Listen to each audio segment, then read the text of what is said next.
গল্প ত্রিধারে তরঙ্গলীলা। লেখনীতে জান্নাতুল নাইমা। 10ম পর্ব। ফ্রান্সের রাজধানী প্যারিসকে বলা হয় প্রেমের শহর। এ শহরে ল্যালা নামক এক প্রণয়ীর বাস। বয়স 32। সুন্দরী, বোকা, স্মার্ট, শ্বেতাঙ্গ রমণী সে। বাবা মাকেও বেঁচে নেই, দুবার বৈবাহিক সম্পর্কে জড়িয়েছিল। দুর্ভাগ্যবশত সম্পর্কগুলো টেকেনি।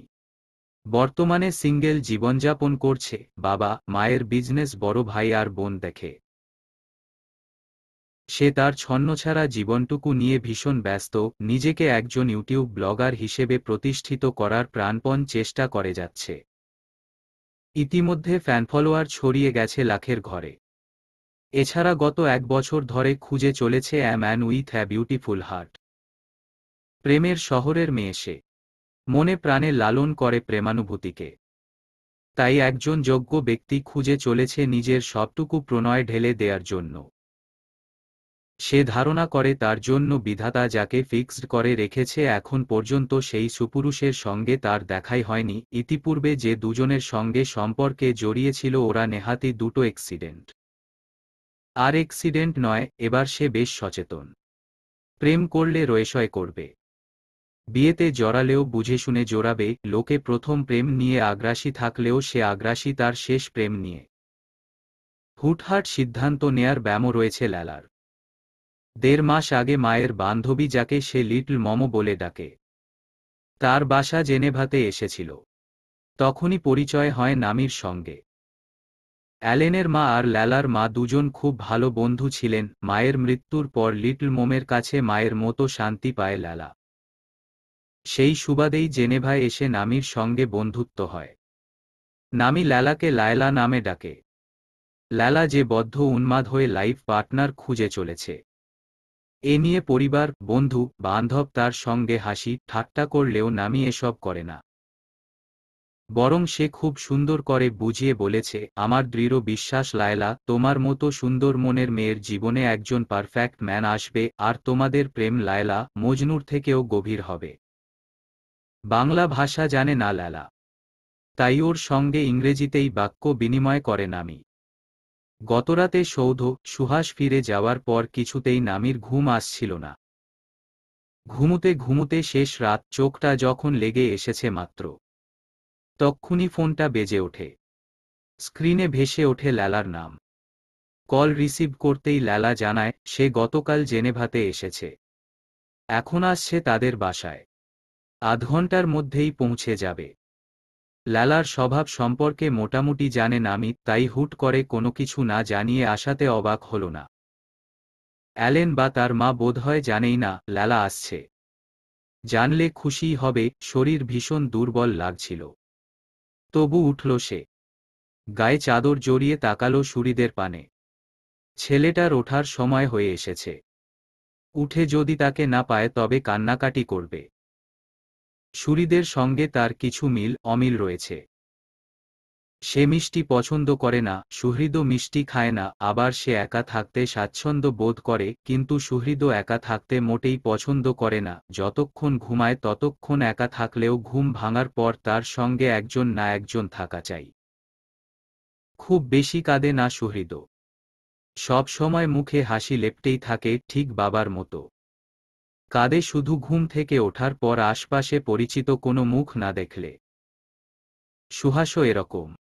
ছোট থেকেও বন্ধুবৎসল। একা থাকা, চুপচাপ থাকা ওর স্বভাবে নেই। মা বাবা সবসময় কাছে না থাকলেও বোন আর বন্ধু বান্ধব নিয়ে হৈ হৈ রই রই করে বেড়ে উঠেছে।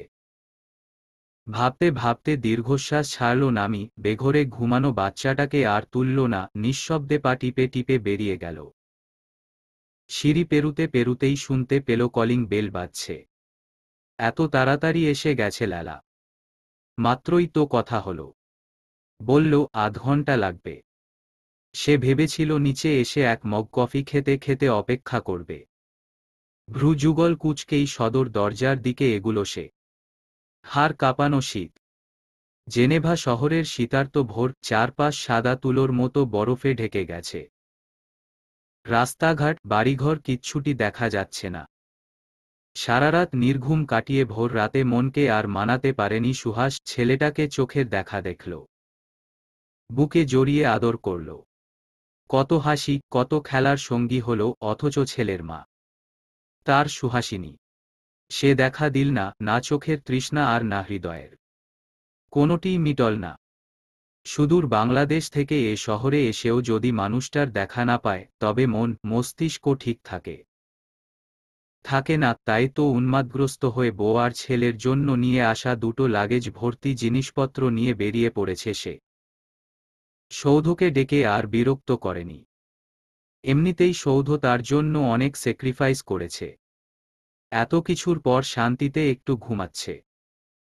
এটা আর নষ্ট করতে মন সায় দেয়নি, তাই একা একাই চলে এসেছে অ্যালেনের বাড়িতে, বউ বাচ্চার কাছে। ছোট ছোট বরফে গাড়িটা ঢেকে গেছে প্রায়। ডোর খুলে নেমে দাঁড়াতেই পরনে কালো রঙের হুডি ধবধবে সাদা বরফ বৃষ্টিতে মেখে যায়। ত্বরান্বিত হয়ে লাগেজ দুটো বের করে, এরপর গাড়ি লক করে লাগেজ দুটো হাতে নিয়ে ছুটে চলে যায় বাড়ির সামনে। শীতে কাঁপতে কাঁপতে চাপতে থাকে কলিং বেল। সদ্য ঘুম ভেঙে খোলা এলোমেলো চুলে সদর দরজা খুলল নামি। দুহাতে লাগেজ, লম্বাটে দেহে কালো হুডি পরা মানুষটা লাগেজ সহ শরীর জুড়ে বরফে ছেয়ে গেছে। ফর্সা মুখটা তীব্র শীতে রক্তশূন্য, ফ্যাকাশে ধূসর বর্ণীয়, দৃষ্টিজোড়া নীল নীল ঠেকেছে। নিমেষে বুকের গহীন বনে চিরিক দিয়ে উঠল নামির, সর্বাঙ্গে বেয়ে গেল এক গুচ্ছ হিম বাতাস। হৃৎস্পন্দনের গতি বুঝিয়ে দিল সম্মুখের মানুষটার প্রতি তার ভালোবাসার প্রগাঢ়তা। কোমল হৃদয়টিকে ঘিরে রাখা শক্ত খোলস মক্রিয়মান হল। চোখ দুটি ভরে উঠল নোনা পানিতে। স্তব্ধ চোখ, বাকরুদ্ধ মুখ আর নিশ্চল দেহে ঠাই দাঁড়িয়ে রইল অভিমানী নারীটি। কাঙ্ক্ষিত মানুষটির সঙ্গে অনাকাঙ্ক্ষিত দর্শনে হৃৎস্পন্দন থমকে গেছে সুহাসের। সেই চেনা মুখ, অভিমানে ঘেরা পলকহীন ছলছল দৃষ্টিদ্বয়, ভোমর কালো চুল। আপাদমস্তক নামিতে দৃষ্টি বুলাল সুহাস। যে নামী তাকে ছেড়ে এসেছে, সেই নামীর মাঝে আজ এই নামীর অনেক পরিবর্তন। এই পরিবর্তনের ভিড়ে চোখ দুটি কেবল জানান দিল, সুহাস, তোর সুহাসিনী আজও তোকেই ভালোবাসে। আচমকা ধূসর মণিযুক্ত ছোট ছোট চোখ দুটো ঝাপসা হয়ে উঠল। নিষ্পলক তাকিয়ে রুদ্ধশ্বাস ত্যাগ করল সুহাস। ওষ্ঠকোণে এক টুকরো হাসি ফুটিয়ে কান্না হাসির দাবানলে চাপা উত্তেজনা নিয়ে মোলায়েম কণ্ঠে বলল, সুহাসিনী, শীতার্ত ভোরে আজ এ অনাকাঙ্ক্ষিত দেখার সুখে যদি মরণ হয় তবে তাই সই। আকস্মিক কাপা ঠোঁট দুটি নাড়িয়ে নরম কণ্ঠে বলা সে বাক্যটি শুনে নামির মন আকাশে জমে থাকা মেঘগুলো বৃষ্টি হয়ে ঝরে পড়ল। যা দেখে তড়িৎ নিজের দুহাতে থাকা লাগেজ দুটো নিচে রেখে এগিয়ে এলো সুহাস, যেন এক্ষুনি বুকে টেনে উষ্ণ আলিঙ্গনে ভরিয়ে তুলবে প্রিয়তমাকে। সুহাসের সেই উদ্দেশ্যকে সফল হতে দিল না নামি। আর না এক মুহূর্ত ওর সম্মুখে দাঁড়াল। সুহাস তার কাছে যাওয়ার পূর্বেই সে এক ছুটে চলে গেল উপরে। নিজের ঘরে গিয়ে দেখতে পেল সুহৃদ উঠে পড়েছে, কান্না করার প্রস্তুতি নিচ্ছে মাত্র। নামি তাকে কাঁদতে সুযোগ দিল না, কারণ এখন সে কাঁদবে, খুব কাঁদবে। যে কান্না কাউকে দেখানো যায় না, যে দুর্বলতা কারো সামনে প্রকাশ করা যায় না, যে অনুভূতি একান্তই তার, শুধুমাত্র নিজের। দরজা বন্ধ করে ছুটে এসে ছেলেকে কোলে তুলে বুকে জড়িয়ে নিঃশব্দে কাঁদতে লাগল নামি। ভেতরটা শেষ হয়ে গেল ভেঙেচুরে। ঠিক এ কারণেই সে এতগুলো দিন দূরে সরে আছে। দিনশেষে সেও তো নারী, তার ভেতরেও একটা নরম মন আছে। ওই মানুষটা যত ভুল করুক, অন্যায় করুক, বেলা শেষে যখন সামনে দাঁড়ায়, ইনোসেন্ট মুখটা নিয়ে ভালোবাসে, নরম সুরে কথা বলে গলে যায় সে, নিজেকে কেন যেন আর আটকাতেই পারে না। তাই তো সেদিনের পর আর মুখোমুখি হতে চায়নি, ওর করা ভুলের শাস্তি গুলো সামনে থেকে দিতে পারবে না বলেই দূরে চলে এসেছিল। ওর ভুলের শাস্তি দিয়েছে, বুঝতে পেরেছে নিজের ভুলটাও। তবু যে প্রগাঢ় অভিমান হৃদয়ে জমেছে তা থেকে বেরুতে পারছে না। অনেকটা সময় সুহৃদকে বুকে জড়িয়ে কাঁদল, একদম মন খুলে কাঁদল। যখন নিজেকে একটু হালকা অনুভব করল, সম্বিত ফিরল তক্ষুনি। আকস্মাৎ খেয়াল হল সুহাস এসেছে, সুহৃদের বাবা এসেছে। শীতে কেমন কাঁপছিল। রক্তশূন্য হয়েছিল চোখ মুখ। সে কি এতটাই নিষ্ঠুর? মানুষটার অমন অবস্থা দেখেও অবজ্ঞা করে চলে এলো। অতিরিক্ত শীতে অসুস্থ হয়ে পড়ে সুহাস, কোল্ড অ্যালার্জি আছে। ভাবতেই বুকটা কেঁপে ওঠল। তড়িৎ সুহৃদকে ফ্রেশ করিয়ে ভাবল নিচে যাবে, মুখোমুখি যখন হয়ে গেছে। আর লুকোচুরি করে কি হবে? এক টুকরো শীতল স্থিরতা এসেছে সুহাসের মনে। এক ঝলক নামিকে দেখতে পেরেই মন হয়ে গেছে শান্ত, সুস্থির। এই যে নামি অবজ্ঞা করে চলে গেল, এতে বিন্দুমাত্র বিচলিত হল না সুহাস। গতকাল নামির সাথে হওয়া কথোপকথনের সবটাই সৌধর মুখে শুনেছে সে। এরপরই সিদ্ধান্ত নিয়েছে দাঁতে দাঁত পিষে, বুকে তীব্র যন্ত্রণা পুষেই অপেক্ষা করবে। তার সুহাসিনীর অভিমান ভেঙে পড়ার অপেক্ষা। দৃঢ় বিশ্বাস, তার সুহৃদের মা ঠিক ক্ষমা করবে তাকে। কিছু দূরত্ব ভালোবাসা বাড়ায়, কিছু দূরত্ব মানুষকে শুধরাতে সাহায্য করে। আবার কিছু দূরত্ব শুষে নেয় আমাদের মনের সকল ভুল, পাপ, বিষপূর্ণ অনুভূতি। ড্রয়িং রুমের সোফায় জড়সড় হয়ে বসে সুহাস গায়ে পড়া নরম বরফ টুকরোগুলো ঝেড়ে পরিষ্কার করে মাত্রই বসেছে। শীত লাগছে ভীষণ। মিস করছে অতীতের বহু শীতার্ত রাত, যে রাতগুলোয় নামির নরম দেহের উষ্ণ আলিঙ্গনে কাটিয়েছে সে। কখনো কখনো অতীতের স্মৃতি যেমন সুমধুর হয় তেমনি আবার তিক্ততারও হয়। ফোঁস করে নিঃশ্বাস ফেলল সুহাস। সে পারত নামির পেছনে ছুটে যেতে, জোর করে মেয়েটাকে কাছে টেনে বুকে জোড়াতে। নিজের এই জোরটাকে খুব কষ্টে দমিয়ে রেখেছে। যে মেয়ে এতগুলো মাস একা কাটালো তাকে ছাড়া, তাকে আজও একাই ছেড়ে দিল। শুধু একবার নিজে থেকে কাছে আসুক, ধরা দিক একটিবার, এরপর আর কক্ষনো একলা ছাড়বে না। কক্ষনো না। দুহাতের তালু ঘষে ঘষে দুগালে ছোঁয়াচ্ছিল সুহাস। ঘন ঘন শ্বাস নিচ্ছিল আর ছাড়ছিল। কি করবে না করবে বুঝতে পারছে না। এ বাড়িতে আর কাউকেই দেখছে না। ঘুম থেকে উঠেনি বোধ হয়। সুহৃদও কি উঠেছে? নামি কি আর তার সামনে আসবে? যদি না আসে? সুহৃদকে কাছে পেতে মন মরিয়া হয়ে উঠল। তোরপাতে লাগল পিতৃসত্তা। এরই মধ্যে বেজে উঠল কলিং বেল। ফলে কিঞ্চিত চমকাল সুহাস। এ বাড়িতে এই ভোরবেলা কে এলো আবার? তখন দরজা লাগিয়ে এসেই বসেছিল সে, তাই এখন আবার উঠে গেল দরজা খুলতে। লালা ভেবেছিল দরজাটা নামি খুলবে। এত সকালে আর কারো দরজা খোলার কথা নয়, কিন্তু দরজা খুলতে ধারণা পাল্টে গেল। নামি নয়, একজন অচেনা সুদর্শন যুবক দরজা খুলেছে। নিমেষে চোখ দুটো কপালে উঠে গেল লালার। আচমকা ইংরেজিতে প্রশ্ন করেও বসল, কে হে যুবক? সাত সকালে কলা গাছের মতো লম্বা একজন শ্বেতাঙ্গ নারীর দর্শন পেয়ে কপাল কুঁচকে গেল সুহাসের। কোনক্রমে ইংলিশে জবাব দিল, আমি এ বাড়ির অতিথি। আপনি? আকস্মিক মনের ভেতর লাড্ডু ফুটল লালার। গতকাল সে জেনেভাতে এসেছে, তার মামাতো বোন জামাইয়ের বন্ধুর সঙ্গে মিটো করেছে। দুর্ভাগ্যবশত ছেলেটাকে পছন্দ হয়নি। অপছন্দের কারণ ছেলেটার বয়স 42, আর ওজন বেশি। ব্লাড গ্রুপও তার সঙ্গে মিলে গেছে। ফলাফল রিজেক্ট করে দিয়েছে। এখন লিটল মোমের বাসায় এসে অল্পবয়সী সুদর্শন এই যুবকটিকে দেখে এক পলকেই মনে ধরে গেল।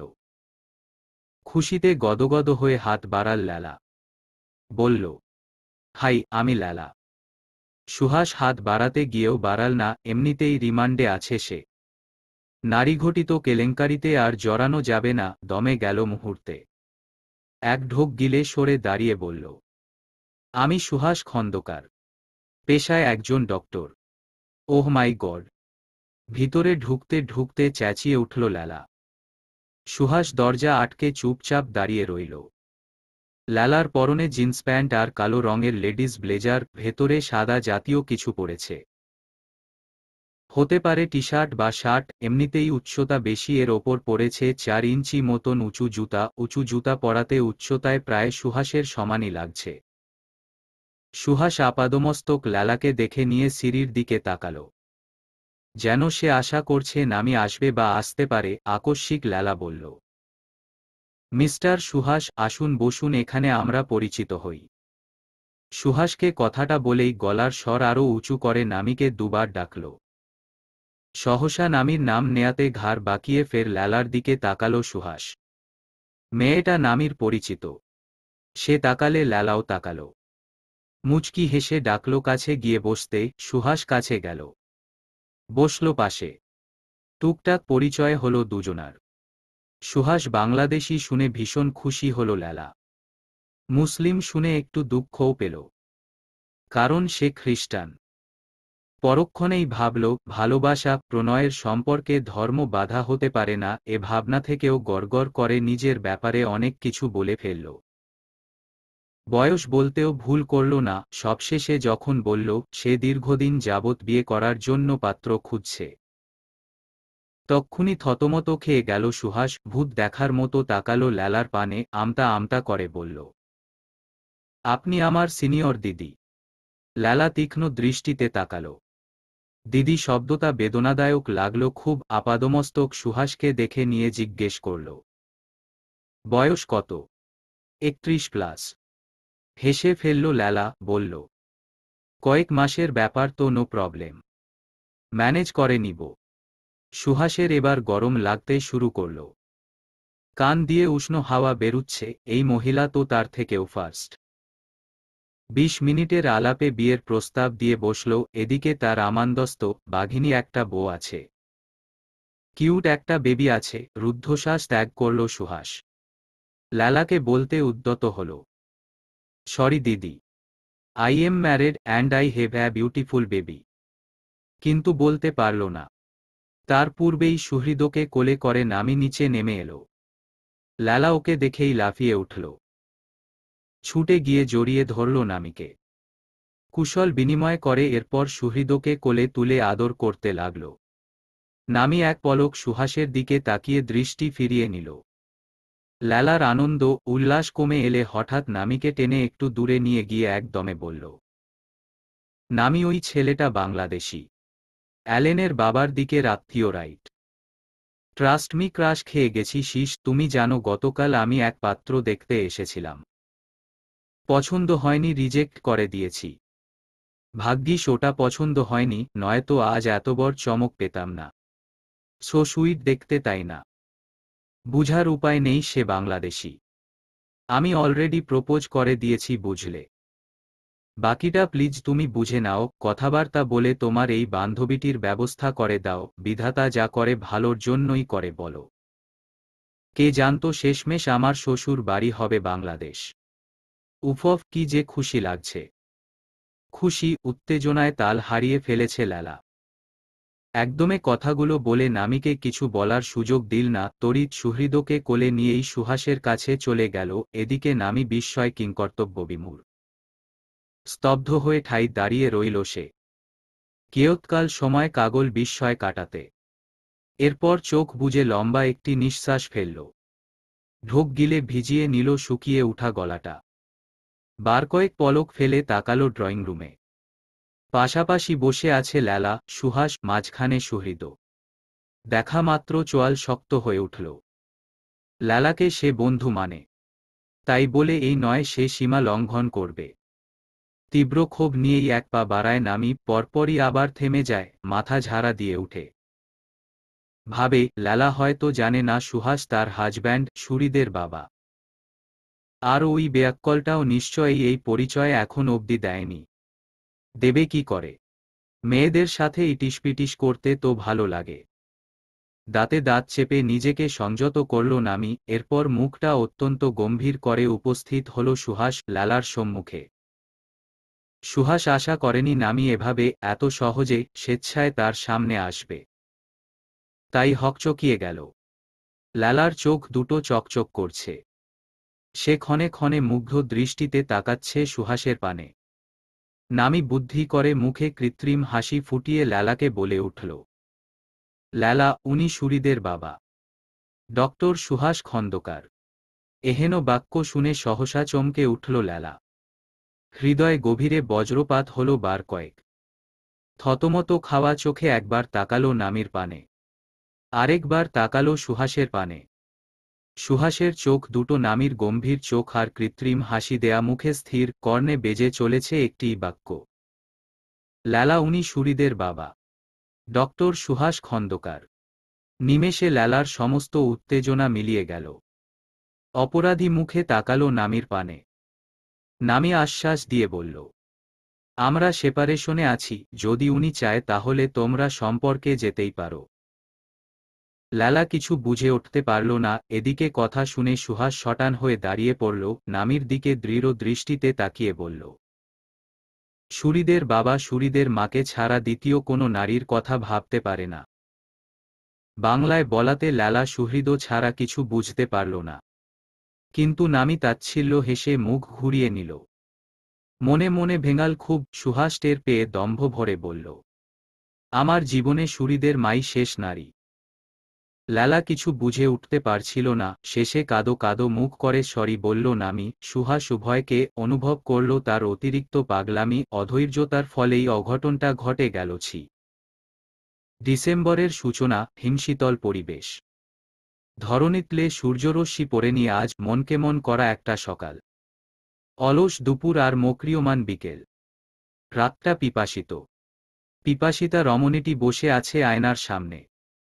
নিজের রূপ ঐশ্বর্য দৃষ্টিপাত করে ভেঙচি কাটছে বারংবার।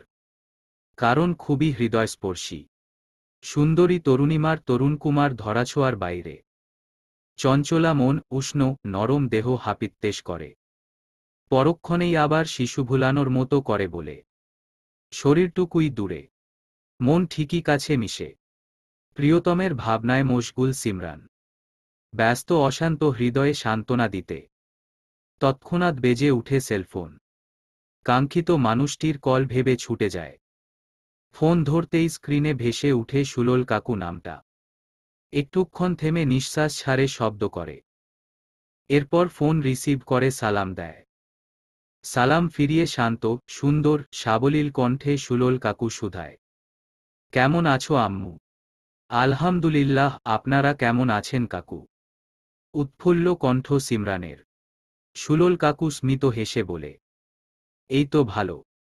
তোমার বোনটি যে অস্থির হয়ে উঠেছে। কাল আসবে, উত্তেজনায় আজই তার ঘুম আসছে না। ভাবছি ওর স্কুল থেকে ফেরার পথে পিক করে নেব তোমায়। তৈরি থেকো কেমন। বুকের ভেতর শীতল শিহরণ বয়ে যায় সিমরানের। বার কয়েক পলক ঝাপটিয়ে মৃদু হেসে সম্মতি দেয়। ফোন রেখে দেয় সুলোল কাকু। সিমরানের মনে পড়ে যায় লুনার কথা। বেচারি তার বিয়ের পর বেশ কিছু মাস প্রচণ্ড বিরক্ত করেছে সুলোল কাকুকে। তাহানির সেকেন্ড মাদার হওয়ার শখ হয়েছিল খুব। অচেনা একটি নাম্বার থেকে ডিস্টার্ব করাতে সুলোল কাকু যখন খোঁজ লাগালো নাম্বারটিকার। মেয়েটিকে লুনা সম্পর্কে জানার পর সর্বপ্রথম সিমরানের কাছেই এসেছিল। কি ভয় পেয়েছিল সিমরান। সে ভয় কাটিয়েছে সুলোল কাকু নিজেই। খুবই অমায়িকভাবে প্রশ্ন করে শুনে নিয়েছে সবটা। এরপর একদিন লুনার সঙ্গে দেখা করে সুলোল কাকু। সে দেখায় তাদের কি কথা হয়েছে জানা নেই। তবে সেদিনের পর থেকে লুনাকে আর দেখা যায়নি। অন্য বন্ধু বান্ধবীদের থেকে শুনেছে লুনার দিদা ভীষণ অসুস্থ। তাকে দেখতেই দেশের বাড়ি চলে গেছে। এরপর কতগুলো মাস পেরুল। লুনার কোনো খোঁজ পায়নি কেউ। বাস্তব এবং ভার্চুয়াল দুটো জগৎ থেকেই লাপাত্তা মেয়েটি। ওর কোনো আত্মীয় স্বজনকে চেনে না। বান্ধবীরা ওর মায়ের একটি ফোন নাম্বার ছিল, সেটাও বন্ধ। পড়াশোনাটাও যেন থেমে গেল মাঝপথে। কে জানে উদ্ভ্রান্ত পাগলি মেয়েটা কেমন আছে। প্রিয় বান্ধবী লুনার কথা ভাবতে ভাবতে তড়িৎ ব্যাগপত্র গুছাতে মন দিল সিমরান। বাবার বাড়িতে বেশ অনেক দিন হলো এসেছে। নিত্যদিন বাবার সঙ্গে জমিয়েছে গল্প আড্ডা। নিয়ম করে বান্ধবীদের সঙ্গে ঘুরতে বেরিয়েছে। সময় অসময়ে ব্যস্ত থেকেছে বরের সঙ্গে ফোনালাপেও। পাশাপাশি চালিয়েছে পড়াশোনা, ডায়েরি লেখা আর ইউটিউব ঘেটে টুকিটাকি রান্না শেখা। এত কিছুর ভিড়ে সময়গুলো কিভাবে ফুরিয়ে গেল টেরই পায়নি। শ্বশুর বাড়ি ফেরার আনন্দ হওয়ার পাশাপাশি বাবাকে ছেড়ে যাবে বলে মন খারাপও হল। মানুষটা যে ভীষণ একা। ভাইয়া ভাবি আর সুহৃদও এলে বাবাকে নিয়ে আর কোনো চিন্তা থাকবে না। তাই ব্যাগপত্র গুছিয়ে খানিকটা মন খারাপ করেই হোয়াটসঅ্যাপে ঢুকল। বেশ আবেগী আহ্লাদী হয়েই সৌধকে মেসেজ করল, কবে আসবে তোমরা? কাল ও বাড়ি যাব। আব্বুকে ছেড়ে যেতে খুব মন খারাপ হচ্ছে। ভাইয়া ভাবিপু সুহৃদ থাকলে কি এই মন খারাপটা হতো? প্রেগন্যান্সির 5.5 মাস চলছে ফারার। শরীরটা ভালো যাচ্ছে না। মনও বিষাদে ভুগে খুব। বাবা মাকে ইদানিং ভীষণ মনে পড়ে। কাছে পেতে ইচ্ছে করে, মনে বলে যদি একটিবার বাবা ভরসামাখা হাত মাথায় রাখত। মা যদি একবার তার স্নেহময় বুকে আগলে ধরত। বুকের ভেতর চিনচিনে ব্যথা অনুভব হয় যখন আকস্মিক মনে পড়ে এ পৃথিবীতে তার বাবা মা নেই, এতিম সে, আছে কেবল বোনটাই, যার সঙ্গে বিয়ের পর তেমন সম্পর্ক নেই বললেই চলে। আগে মাঝে মধ্যে ফোনে কথা হতো, এখন সেটুকুও হয় না। আয়াজকে বলেছিল আপুকে একদিন ফোন করে তাদের বাসায় নিমন্ত্রণ করতে। আয়াজ সরাসরি না করেছে। ফারার অনুভূতি বুঝতে পারে আয়াজ, তবু রাজি হয়নি। তার রাজি না হওয়ার পেছনের কারণটা জানে ফারাহ, তবু মনটা ব্যাকুল হয়ে ওঠে। ফোনে কথা হলেই আপুকে দেখতে ইচ্ছে করে, একবার কাঁধে মাথা রাখতে ইচ্ছে করে, নিজের জীবনের পরিবর্তন প্রাপ্তিগুলো মন খুলে বলতে ইচ্ছে করে। তাই এখন ফোনও করে না। একটা বীভৎস ঘটনা অতীত কত নির্মমভাবে দুবোনের মাঝে দেয়াল তুলে দিল। গর্ভাবস্থায় মেয়েরা সাধারণত মুটিয়ে যায়। ফারাহ আগে থেকেই সুস্বাস্থ্যের অধিকারী, কিন্তু গর্ভবতী হওয়ার পর সে স্বাস্থ্য ক্রমশ নয়ে পড়ছে। খেতে ভালোবাসা মেয়েটি এখন খেতে পারে না। আয়াজ চেষ্টা করে যথাসম্ভব। এমন পরিস্থিতিতে বাপের বাড়ির যে সুবিধা পায় মেয়েরা, ফারাহ সেটা পাচ্ছে না। আয়াজের মা দায়িত্ব পালন করে ঠিক, কিন্তু মায়েদের যে আন্তরিকতা সেটুকু ফারার প্রতি খুঁজে পাওয়া যায় না। ফলশ্রুতিতে আয়াজি চেষ্টা করে সকলের অভাব নিজে একাই পূরণ করতে। ইদানিং টুকটাক রান্না শেখাও হচ্ছে। বউ মাঝে মাঝে ওটা সেটা খাওয়ার বায়না করলে তৈরি করে খাওয়ায়। দিনে যেহেতু ব্যস্ত থাকে তাই মধ্যরাতটাই হয় ওর বউকে রেঁধে খাওয়ানোর যোগ্য সময়। এমনই ভাবে গতকাল রাতে ফারাহকে তেঁতুলের চাটনি করে খাইয়েছে। একটা ছবি তুলে হোয়াটসঅ্যাপ গ্রুপেও দিয়েছে, যেখানে সুহাস সৌধ সহ 3 বন্ধু আর সিমরান ফারাহও ছিল। তেঁতুল চাটনি দেখে সবাই প্রশংসা করেছে খুব। সিমরান প্রশংসার পাশাপাশি জানিয়েছে সে এখন বেশ রান্নাবান্না শিখেছে। এখন জলপাইয়ের মরশুম, ইউটিউব ঘেটে শীঘ্রই জলপাই আচার বানাবে, আর এক বয়াম পাঠিয়ে দেবে ফারাহপুর ঠিকানায়। সিনুর মেসেজ দেখে ফারাহ তো বেজায় খুশি। ভীষণ অপেক্ষায় জলপাই আচার খেতে সিনুপাকনির হাতে। জেনেভা শহরে প্রায় 1 মাস হতে চলল সৌধ সুহাসের, অথচ নামিমন গলল না। হয়তোবা গলেছে, কিন্তু টের পায়নি এখন অবধি। নিয়ম করে ছেলেকে কাছে পায় সুহাস। বাবা ছেলের মধ্যিখানে বাধা হয়ে দাঁড়ায় না নামি। ছেলেকে নিয়ে মাঝে মাঝে লং ড্রাইভে বেরোয় বাবা, হয় নিত্যদিনের খেলার সাথীও। যেদিন নামির হসপিটালে ডিউটি থাকে সেদিন পুরোদিন সুরিদের দেখভাল করে সুহাস, নিজের কাছে নিয়ে রাখে। বাবা আর চাচু সৌধর সান্নিধ্যে দারুণ সময় কাটে সুরিদের, উপভোগ করে ভীষণ। ভিডিও কলে কথা বলে দাদুভাই আর ফুপির সাথে, খিলখিল করে হেসে অস্পষ্ট সব কথা বলে মুগ্ধ করে রাখে সবাইকে। সময়গুলো এভাবেই কেটে যাচ্ছিল। নিভৃতে বোধহয় গলতে শুরু করেছিল নামিমনের বরফও। এমতাবস্থায় আকস্মিক একটি অঘটন ঘটে। বেড়ে উঠার সঙ্গে সঙ্গে সুরিদের দুরন্তপনাও বাড়ছিল। গতরাতে একটা ইংরেজি উপন্যাস পড়ায় ব্যস্ত ছিল নামি, সুহৃদ পাশেই খেলনা দিয়ে খেলছিল। হঠাৎ খেলা ছেড়ে বেডের পাশে টেবিলে রাখা পানি ভর্তি কাচের গ্লাস ধরতে গিয়ে ফেলে দেয়। নামি বইয়ে এতটাই মগ্ন ছিল যে শব্দটা শুনেও গুরুত্ব দেয়নি। আর সুহৃদ একটু চমকে বিছানা থেকে নেমে যায়। বয়স 9 মাস চলছে, শরীরের ভারসাম্য বজায় রেখে একা হাঁটতে পারে না। তাই এক কদম এগুতে গিয়ে কাচের টুকরোগুলোর উপরই মুখ থুবড়ে পড়ে।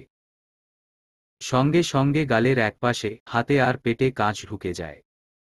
নিমেষে শিশু বাচ্চাটির তরতাজা রক্তের স্রোত আর হৃদয় বিদারক কান্নায় মুখরিত হয় নীরব ঘর। এরপর সারা বাড়ি আতঙ্কিত হয়ে পড়ে নামি।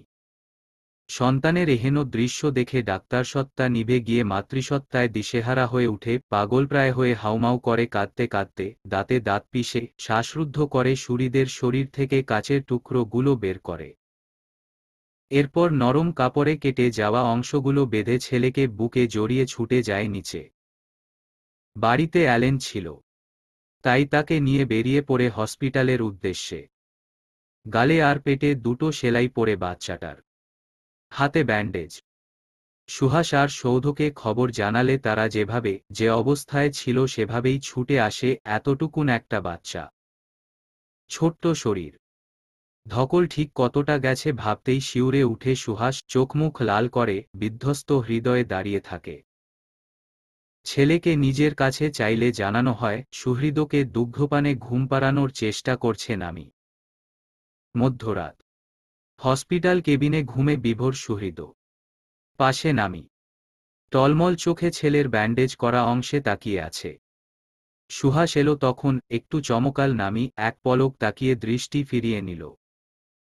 দোষারোপ করতে ওস্তাদ সুহাস এখন রাগ ঝাড়বে, দোষারোপ করবে, আক্রোশে ফেটে পড়ে অনেক কটুবাক্যই আওড়াবে, জানে নামি। মনটা তার ক্ষতবিক্ষত এখন।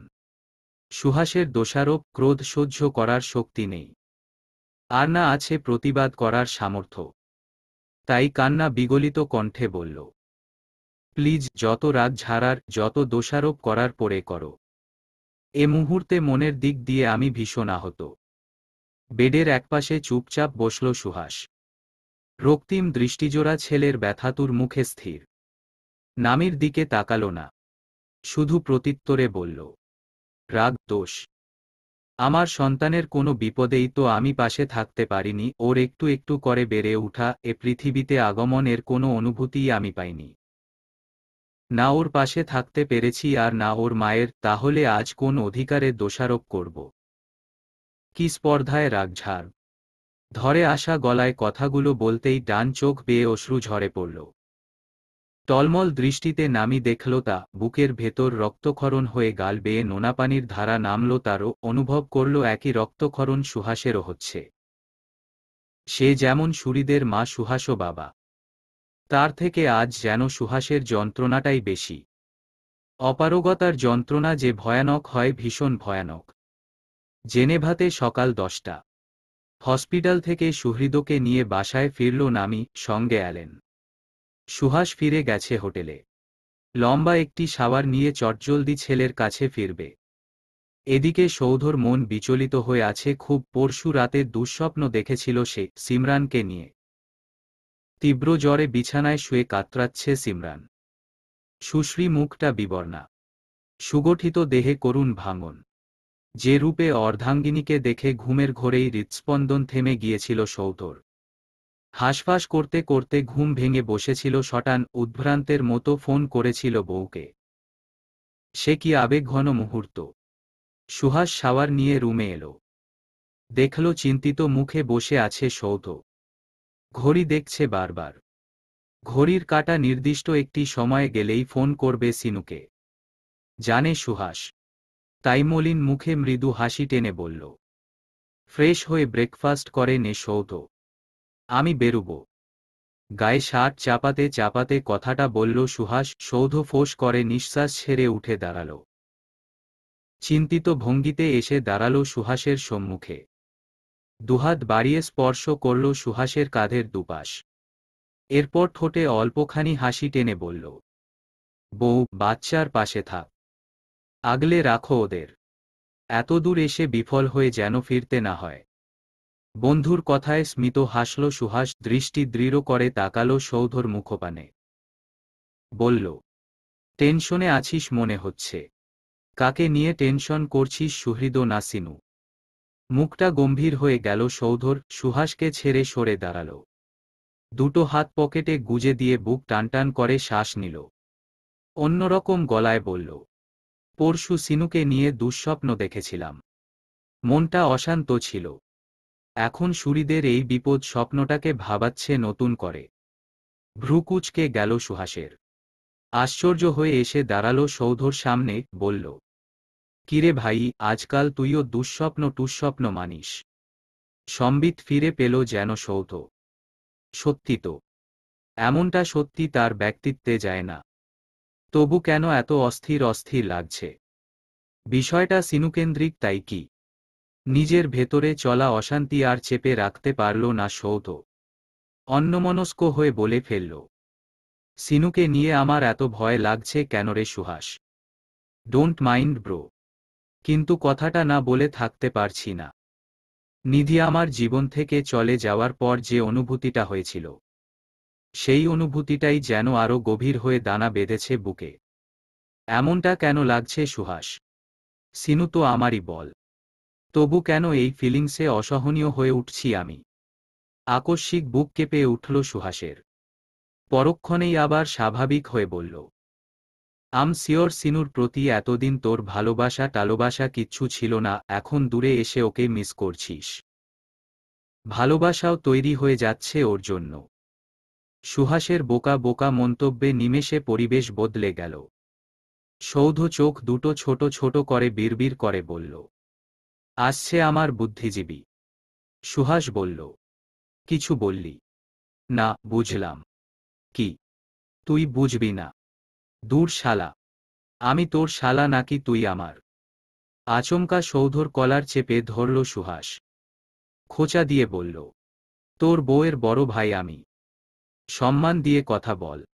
একই ভঙ্গিতে সৌধ কলার টেনে ধরল ওর। দর্পের সঙ্গে বলল, বোন জামাইয়ের সঙ্গে মেপেঝেপে কথা বলতে হয় বুঝলেন আমার বউয়ের ভাই। বৃহস্পতিবারের গধূলি বিকেল। ননদ ভাবি মিলে ব্যাডমিন্টন খেলায় মগ্ন। দীর্ঘদিন বাবার বাড়ি থাকার পর গতকাল শ্বশুর বাড়িতে এসেছে সিমরান। শাশুড়ি আর দাদি শাশুড়িকে সময় দিয়েছে বেশ। এবার ননদের সঙ্গে বিকেলটা উপভোগ করার জন্য বাড়ির সামনে লনে ব্যাডমিন্টন খেলছে। বাড়ির ভেতর থেকে তখন ঝুমায়না ওর ছেলেকে নিয়ে বেরিয়ে এলো। সিমরান আর তাহানিকে দেখে গা জ্বলে উঠল খুব। সে বাংলাদেশে এসেছিল খুবই অল্প সময়ের জন্য, কিন্তু অল্প সময়টা দীর্ঘ হয়ে উঠল শুধুমাত্র জায়ের প্রতি তীব্র ঈর্ষা থেকে। এতদিনে সংসারে একমাত্র বউ সে ছিল, এখন এসেছে আরেকজন। অল্প সময়ই মেয়েটা সবার মন জয় করে নিয়েছে। এ বাড়িতে ঝুমায়নার নাম কেউ একবার নিলে সিনুর নাম নেয় 10 বার। এতদিন সিমরান বাবার বাড়িতে ছিল, উঠতে বসতে সকলে এতভাবে সিনু সিনু করেছে যে ঝুমায়নার ঈর্ষা প্রগাঢ়ত্বে রূপ নিয়েছে। শ্বশুর বাড়িতে না থেকে সংসারে মন না দিয়ে সে কত বড় ভুল করেছে এবার হারে হারে টের পাচ্ছে। বরাবরের মতো এবার তাই অতিথির মতো এসেই চলে যায়নি। নিজের জায়গা নিজের অধিকার বুঝে নেওয়ার চেষ্টা করছে। এ বাড়ির বড় বউ সে, অথচ সবকিছুতে আধিপত্য থাকবে দুদিন আসা সিমরানের। এমনটা কক্ষনো হতে দেবে না, তাই স্বামী সৌরভ কানাডা চলে গেলেও ছেলেকে নিয়ে সে একাই থেকে গেছে বাংলাদেশে।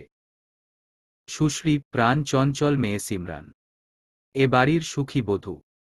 ছেলেকে নিয়ে হাঁটছিল ঝুমায়না আর তাকিয়ে দেখছিল দেবরের বউকে। ভাবছিল তাকে ঘিরে নানাবিধ ভাবনা। হঠাৎ খেলা থেমে গেল ওদের। তাহানি ছুটে গিয়ে পানির বোতল নিয়ে এলো। সিমরান কপাল আর মুখের ঘাম মুছে পানি খেল। খেলায় বিরতি দিল ওরা। তাহানি গিয়ে ধরল সুরের হাত। ঝুমায়না কিছু বলল না, বরং তাহানির কাছে ছেড়ে দিল ছেলেকে। এরপর সে গেল সিমরানের কাছে। লনের একপাশে বেঞ্চিতে ক্লান্ত সিমরান বসেছে মাত্র। পরনে জিন্স প্যান্টের সাথে সুতি গাউন। গাউনের একপাশে পকেট সিস্টেম। পকেট থেকে সেলফোন বের করে ক্লান্ত মুখে কয়েকটা সেলফি তুলছিল। এমন সময় ঝুমায়না এসে বসল পাশে। বলল, কি খবর সিনু? সৌধ আসবে কবে? মন থেকে ঝুমায়নাকে একটুও পছন্দ করে না সিমরান। সেই তিক্ত মুহূর্তটুকু আজও তার মন থেকে মুছে যায়নি। যথাসম্ভব এড়িয়ে চলে এই মানুষটাকে। ঝুমায়নাও যে তাকে পছন্দ করে না জানে সে, তাই আজ হঠাৎ আগ বাড়িয়ে কথা বলতে আসাতে অবাক হল। মুখে কৃত্রিম হাসি ফুটিয়ে বলল, খবর ভালো ভাবি, সৌধ ছুটি শেষ হতে হতেই এসে যাবে। সৌধভাই থেকে শুধু সৌধ সম্বোধন। স্বামী স্ত্রীর সম্পর্কের গাঢ়ত্ব নিয়ে সংশয় থাকে না, ছোট্ট করে নিঃশ্বাস ফেলল ঝুমায়না। প্রশ্ন করল, তোমার ভাবি আসবে?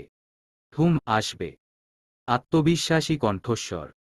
সিমরানের চোখ মুখ উজ্জ্বল হয়ে উঠল। ঝুমায়না খেয়াল করল, বিয়ের সময়ের সিমরান আর এই সিমরানে বিস্তর ফারাক। মেয়েটা তখন কেমন স্বাস্থ্যহীন ছিল, এখন স্বাস্থ্য ঘুরেছে। পরিপূর্ণা যুবতী দেহ, আলাদা এক সুবাস ছড়ানো সর্বাঙ্গে। চোখে লাগার মতো উদ্ভাসিতা, মুখশ্রী, দেহের গড়ন, স্মার্টনেস, সবকিছু মিলিয়ে এই মেয়েটা ঈর্ষা করার মতোই। নিঃসন্দেহে তার প্রতিদ্বন্দ্বী। আপাদমস্তক সিমরানকে এমনভাবে দেখছিল আর ভাবনায় মশগুল ছিল ঝুমায়না যে সিমরান অস্বস্তি অনুভব করল। তার অস্বস্তি টের পেয়ে ঝুমায়না বলল, তুমি কিন্তু বেশ সাহসী। আমি বাইরের দেশে, বাইরের কালচারে বড় হয়েই এ বাড়িতে জিন্স পরার কথা ভাবতে পারি না। খোঁচাটা টের পেল সিমরান, তাই বলল, আমি আগে থেকেই কেয়ার করি না টাইপের মেয়ে ভাবি, তবে শ্বশুর বাড়ির সবাইকে রেসপেক্ট করি, সবার পছন্দকে গুরুত্ব দিই। তাছাড়া আমি জিন্স পরব না পাজামা পরব এটা ফ্যাক্ট না। আমি কতটা শালীনতা মেইনটেইন করব এটাই ফ্যাক্ট। এই মেইনটেইন শুধু এ বাড়িতে করি না, সব জায়গাতেই করি। এমন স্পষ্ট সত্য, সরাসরি উত্তর পছন্দ করল না ঝুমায়না। এ যেন সৌধর ফিমেল ভার্সন, তার ঈর্ষান্বিতা মনকে দুমড়ে মুচড়ে দিল। পরক্ষণেই সামলে নিল নিজেকে। বলল, ঠিকই বলেছ, ওই দাদুনি এসব পছন্দ করে না তো। সেই বলল, সৌধর বউ বেটা ছেলেদের মতো কি সব পরে লাফিয়ে লাফিয়ে খেলাধুলা করে? বাড়ির বউ তো নয়, যেন উনচণ্ডী।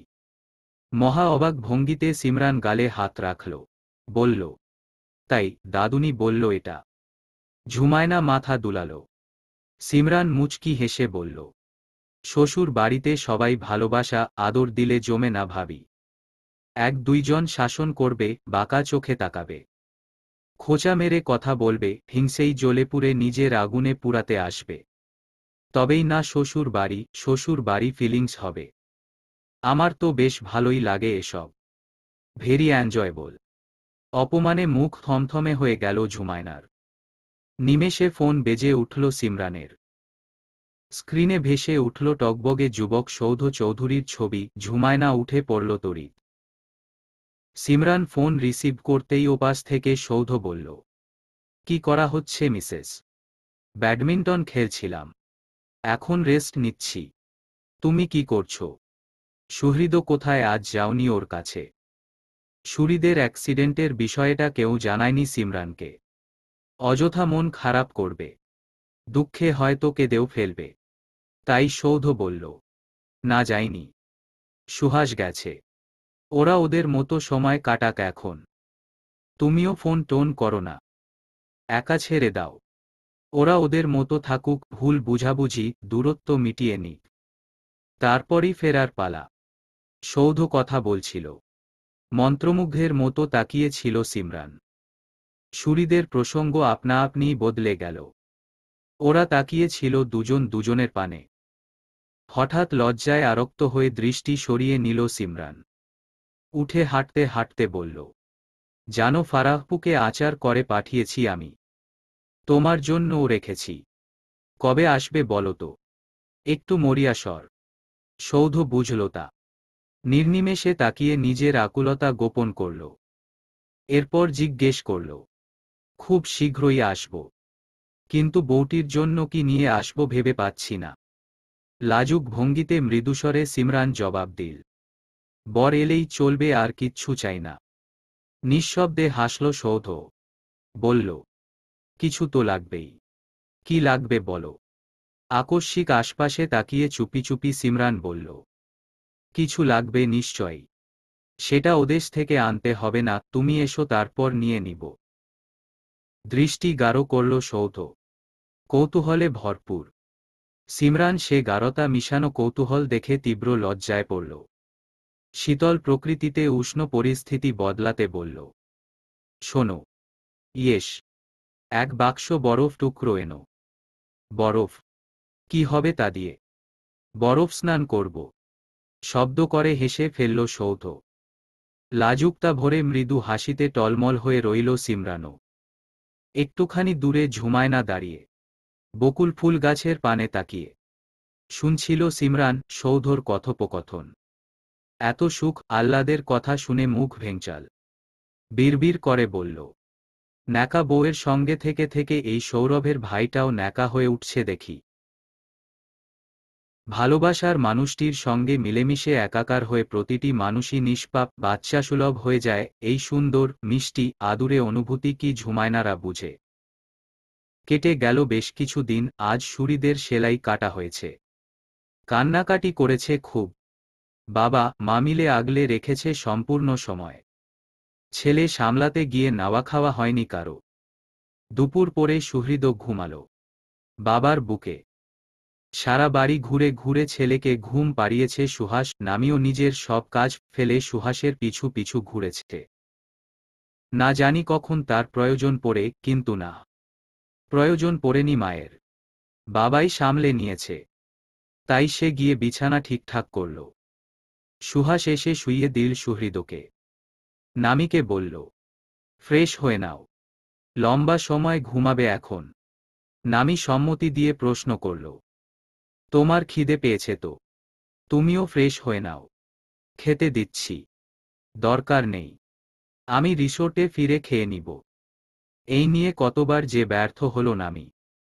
সুহৃদও অসুস্থ হয়েছে অবধি সারাদিন সুহাস এখানে থাকে।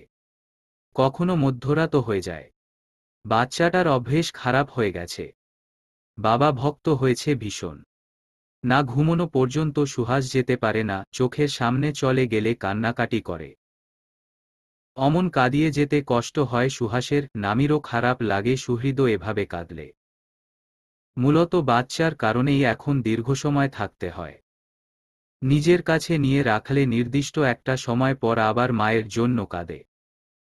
তাই দুজন মিলেমিশেই সময় দিচ্ছে বেবিকে। কিন্তু সুহাস এ বাড়িতে একবেলাও খাবার খায় না, রাতে থাকেও না, মধ্যরাত হোক তবু ফিরে যায়।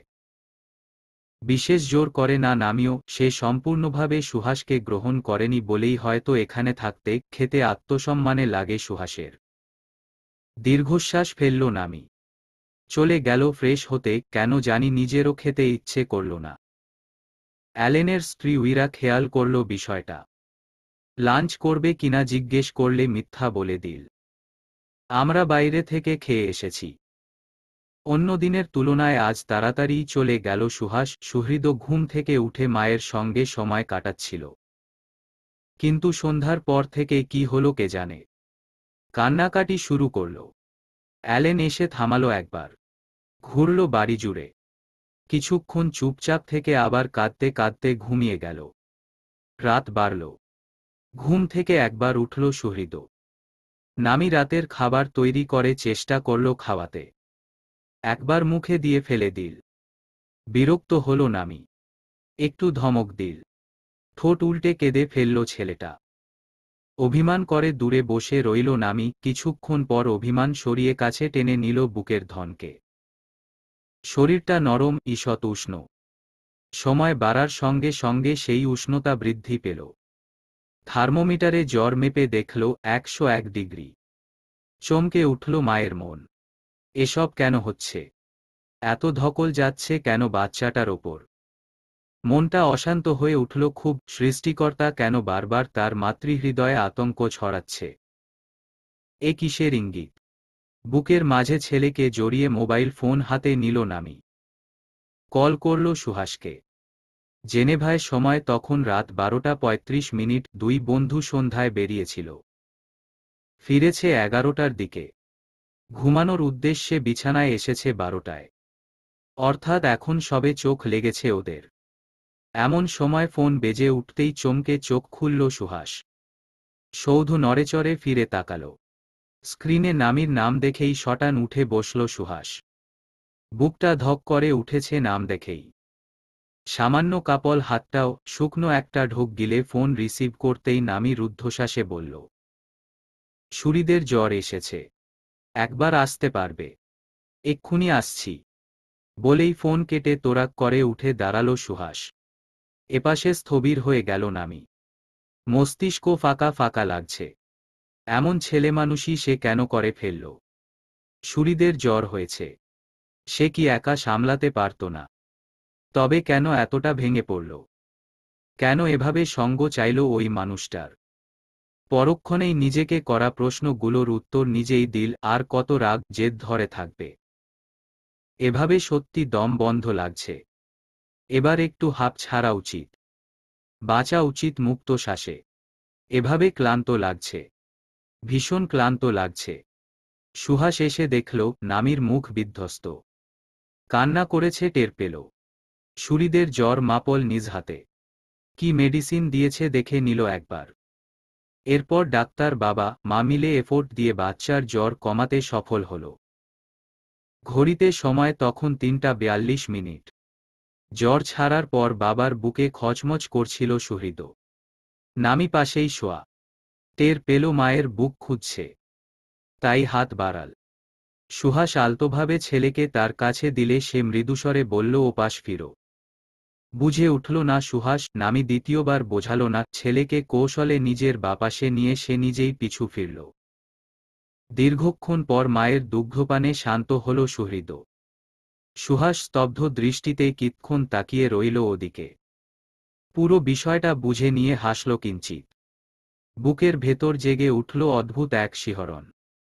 অচেনা এক আনন্দ ভরে উঠল মন। আলগোছে চিত হল সে। চোখ বুজে শ্বাস টানল বড় করে। ঠোঁটে লেগে রইল অমায়িক এক হাসি। সুহৃদ ঘুমিয়ে গেলে আবার সুহাসের দিকে ফিরল নামি। সুহৃদকে মাঝখানে শুইয়ে দিয়ে গায়ের উপর কম্বল টেনে দিল। ছেলের পানে স্নেহভরে তাকিয়ে সুহাস বলল, তুমিও ঘুমাও এবার। সারারাত ধকল গেছে খুব। কথাটা বলে উঠতে উদ্যত হলে গম্ভীর কণ্ঠে নামি বলল, উঠছ কেন? তোমারও ঘুম প্রয়োজন। চোখে বিস্ময় খেলে গেল সুহাসের। এ প্রথম একসঙ্গে ঘুমানোর ইশারা করল নামি। প্রশ্ন করল, সিওর? মাইকিং করে বলতে পারবো বা? কথাটা বলেই গায়ে ভালো করে কম্বল চেপে চোখ বুজল নামি। সুহাস মৃদু হাসতে হাসতে সুহৃদের সঙ্গে ঘেঁষে শুয়ে রইল। সময় গোড়াল। ভারী নিঃশ্বাস ফেলতে শুরু করল নামি। সুহাস বুঝল বউ বাচ্চা দুটি গভীর ঘুমে তলিয়ে। সুযোগ পেয়ে একটু অপেক্ষা করল না। মুখ বাড়িয়ে বউয়ের কপালে আলতো এক চুম্বন করল। বলিষ্ঠ লম্বা হাতটি দিয়ে আগলে ধরে সুখের ঘুম ঘুমালো সে নিজেও। অথচ টের পেল না। অনাকাঙ্ক্ষিত এই মুহূর্তটুকুর সুখে বদ্ধ চোখ বেয়ে অনবরত জল গড়িয়ে পড়ছে নামির। ভোরবেলা। ফোনের শব্দে ঘুম ছেড়ে গেল সৌধর। নাম না দেখেই রিসিভ করল। ভেবেছিল সিনুর ফোন, কিন্তু ওপাশ থেকে ক্রন্দনরত কণ্ঠ ভেসে এলো। আশ্চর্য! সিনু নয়। কণ্ঠের মালিককে চিনতে পেরে মস্তিষ্কে ঝংকার দিয়ে ঘুম ছেড়ে গেল। মুখে অস্ফুটে উচ্চারণ করল, নিধি। মুরুব্বিরা বলেন, স্বামী স্ত্রীর মাঝে খুব বেশি মিল মহব্বত থাকলে তাদের মধ্যে একজন যদি আল্লাহর ডাকে পরপারে চলে যায়, তাহলে অপরজনের স্থায়িত্ব এই পৃথিবীতে খুব বেশি দীর্ঘ হয় না। এমনটা তারা বলেন তাদের অভিজ্ঞতা থেকে। উদয়নী চলে গেছে আজ ১.৫ বছর। আজ আকস্মিকভাবে সোহান খন্দকারও পৃথিবীর মায়া ত্যাগ করল। তবে কি তাদের মধ্যেও ছিল নিগুড় মহব্বত? না, এমনটা কখনো পরিষ্কার করে বোঝা যায়নি। জানতে পারেনি কেউ। তবে নিঃসঙ্গতায় ভুগছিল সোহান খন্দকার। শেষ কিছুদিন উদয়নীর সঙ্গে তার যে আন্তরিকতা তৈরি হয়েছিল, সেই অল্প সময়ের অল্প অনুভূতিটুকুর জন্যই আফসোস করত। হতাশায় ভুগত। কথার ছলে একদিন হেসে হেসে সিমরানকে বলেছিল, সিনু মা, তোমার আম্মু আর কিছুদিন আমাদের সাথে থাকলে ক্ষতি হতো না বলো? তুমি আম্মুকে খুব মিস করছো তাই না আব্বু? ইস, আম্মু যদি একটিবার এ কথা জানত, কি যে খুশি হতো। এরপর খুব বেশি দিন গোড়াল না। সিমরান শ্বশুর বাড়ি চলে গেল। সেও ব্যস্ত হয়ে পড়ল নিজের কাজে। গতকাল সন্ধ্যার পর থেকে শরীর খারাপ লাগছিল। তার 4টা ক্লিনিক, তন্মধ্যে একটিতে গিয়ে নিজের পার্সোনাল কেবিনে আরাম করছিল। রাত বাড়ার সঙ্গে সঙ্গে শরীর বেশি খারাপ লাগলে নার্স ডেকে প্রেশার মাপায়। এরপর ওষুধ খেয়ে ঘুমাতে উদ্যত হতেই আকস্মিক নাক মুখ দিয়ে রক্ত এসে তৎক্ষণাৎ মৃত্যুকে বরণ করে। গ্লাস পড়ে যাওয়ার বিকট শব্দ, গোঙানি শুনে দুজন নার্স ছুটে আসে। রাত 10টার পর ক্লিনিকে ডাক্তার থাকে না। অবস্থার ভয়াবহতা দেখে তাই ওরা সোহান খন্দকারকে সদর হাসপাতালে নিয়ে যায়। অর্পণ শিকদার ডিউটিতে ছিল। সদ্যই 2টো সিজার করে বেরিয়েছে।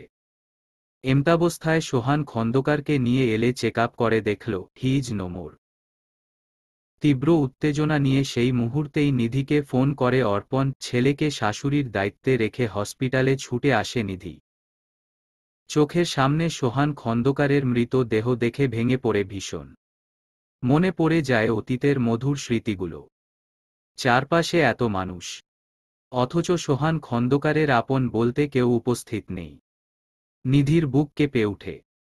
কাপা হাতে নাম্বার খুঁজে সিমরানের ফোনে কল দিতে গিয়েও থেমে যায়। আশপাশে তাকিয়ে জিজ্ঞেস করে, উনার বাড়ির লোককে খবর দিয়েছেন আপনারা? একজন নার্স কান্না বিগলিত কণ্ঠে বলে, উনার মেয়ের শ্বশুর বাড়িতে খবর দেওয়া হয়েছে। শুরু থেকেই সৌধর বন্ধুমহলের স্বয়ংক্রিয় একটি অভ্যেস, ওদের যে কারো বিপদ ঘটুক, সর্বপ্রথম যে নামটি মাথায় আসবে সে হল সৌধ। এই মানুষটা যেন ওদের জীবনে গোড়া থেকেই জাদুর মতো অবস্থান করছে। মানুষটা তার অসাধারণ জাদুবলে বন্ধুদের সব সমস্যার সমাধান এনে দেয়। তাই আজ সোহান আঙ্কেলের নিথর দেহের পাশে বসে চোখে অশ্রু বিসর্জন দিতে দিতে হোয়াটসঅ্যাপে ঢুকল নিধি। সৌধর নাম্বারে কল করেই ভেঙে পড়ল কান্নায়। ওপাশে কল রিসিভ করতেই জানিয়ে দিল সোহান আঙ্কেল আর নেই। অ্যাম্বুলেন্সের বিকট শব্দ আর নিধির কান্না মিশ্রিত কণ্ঠে বলা অনাকাঙ্ক্ষিত বাক্য, দুইয়ে মিলে নিষ্পন্দ হয়ে গেল সৌধ। নিঃশ্বাস আটকে অবিশ্বাস্য স্বরে শুধাল, তুই কোথায়? ক্রন্দনরত নিধি থামল হঠাৎ। নিজেকে সামলে নিয়ে বলল, হসপিটালে, ডিউটি ছিল অর্পণের। ওই ফোন করে জানালো আমাকে। সুহাস কোথায়? সৌধ। অস্থির চিত্তে উঠে দাঁড়িয়েছে সৌধ। একটি হাত দিয়ে মাথার চুল খামচে ধরা, অপর হাতে ফোন ধরে আছে কানে। চোখ দুটো পলকহীন, ধীরে ধীরে লালচে বর্ণে রূপ নিচ্ছে। কণ্ঠস্বর রুদ্ধ প্রায়, তবু ক্ষীণ গলায় উত্তর দিল, সুহাস এখানে নেই, ও নামির কাছে। কথাটা বলেই ফোন কেটে দিল সৌধ। ধপাস করে বসে পড়ল বিছানায়। সে কি আবারও দুঃস্বপ্ন দেখল? স্থবির হয়ে তাকালো ফোনের স্ক্রিনে। এ তো স্বপ্ন নয়, সত্যি। হৃৎপিণ্ড ছটফটিয়ে উঠল নিমেষে। অন্তকোণে ভেসে উঠল সেদিনের দেখা সেই স্বপ্ন। রুগ্নদেহী সিমরান, আকস্মিক দাঁড়িয়ে পড়ল দীর্ঘদেহী বলিষ্ঠ মানুষটা। জেনেভার তীব্র শীতে শরীর বেয়ে দরদরিয়ে ঘাম নেমে গেল। না পারে এক্ষুনি ছুটে যায় বাংলাদেশে। সোহান আঙ্কেল আর নেই এই খবর লুকিয়ে সিমরানকে নিয়ে চলে যায় বহুদূর। কিন্তু হায়, নিরুপায় হয়ে ঠাই বসে পড়ে আবার। বিধ্বস্ত হয়ে উঠে চোখ মুখ, কাঁপতে শুরু করে বুক, হাত পা সর্বদেহ। জীবনে এত কিছু ঘটে গেল, কত মানুষ হারালো, কখনো এতটা অসহায় অনুভব করেনি, এতটা ভীতিগ্রস্ত হয়নি। এই মুহূর্তে সুহাসকে নিয়ে ভাবছে না সে। খবরটা সুহাসের কান পর্যন্ত এক্ষুনি যেতে না, যত ভাবনা সিমরানকে নিয়ে। তার সিনুর কি হবে? কে সামলাবে তার নরম হৃদয়ের মানুষটাকে? কাপা হাতে, রুদ্ধশ্বাসে, শূন্য মস্তিষ্কে আম্মাকে ফোন করল সৌধ। ফোন ধরলেন না তানজিম চৌধুরী। আম্মাকে না পেয়ে আব্বাকে কল দিল। একই অবস্থা, রিসিভ হল না। একে একে বাড়ির প্রত্যেককে কল করল নিরুপায় সৌধ। ব্যর্থ হল বারংবার। শেষে ভয়ে ভয়ে কল করল সিনুর ফোনে। মুহূর্তেই কলটা রিসিভ হল। উৎকণ্ঠিত গলায় সিমরান বলল, তুমি ফোন দিয়েছ? কি ব্যাপার? এত সকালে উঠেছ আজ? হতভম্ব সৌধ, কি বলবে বুঝে উঠতে পারল না। ঢোক গিলল সচেতনভাবে। সিমরান ফের বলল, শুনছ? হ্যালো। গলা দিয়ে স্বর বেরুচ্ছে না। সৌধর অস্থিরতা অনুভব করছে খুব। তার বড় বড় নিঃশ্বাস ছাড়ার শব্দ শুনতে পেল সিমরান। বিচলিত হয়ে বলল, হ্যালো, কথা বলছো না কেন? কি অদ্ভুত! আম্মা এসে তৈরি হতে বলল। সকাল সকাল কোথায় যাব সেটাই বুঝতে পারছি না, আর তুমি ফোন করে কথা বলছো না। আমার কিন্তু রাগ হচ্ছে এখন। এই শীতেও আমার গরম গরম অনুভব হচ্ছে জানো। কেন হচ্ছে বুঝো? টেনশন লাগছে, টেনশন। হঠাৎ এত টেনশন লাগছে কেন বলো তো? এই প্রথম আম্মা কোথাও বেড়াতে নিয়ে যাবে তাই কি? সাধারণত সৌধর সঙ্গে কখনো এমন অস্থির অস্থির আচরণ করে না সিমরান। একদমে এত বেশি কথাও বলে না। আজ করছে, বলছে। যতটুকু বোঝা যাচ্ছে মেয়েটা কিছু জানে না এখনো।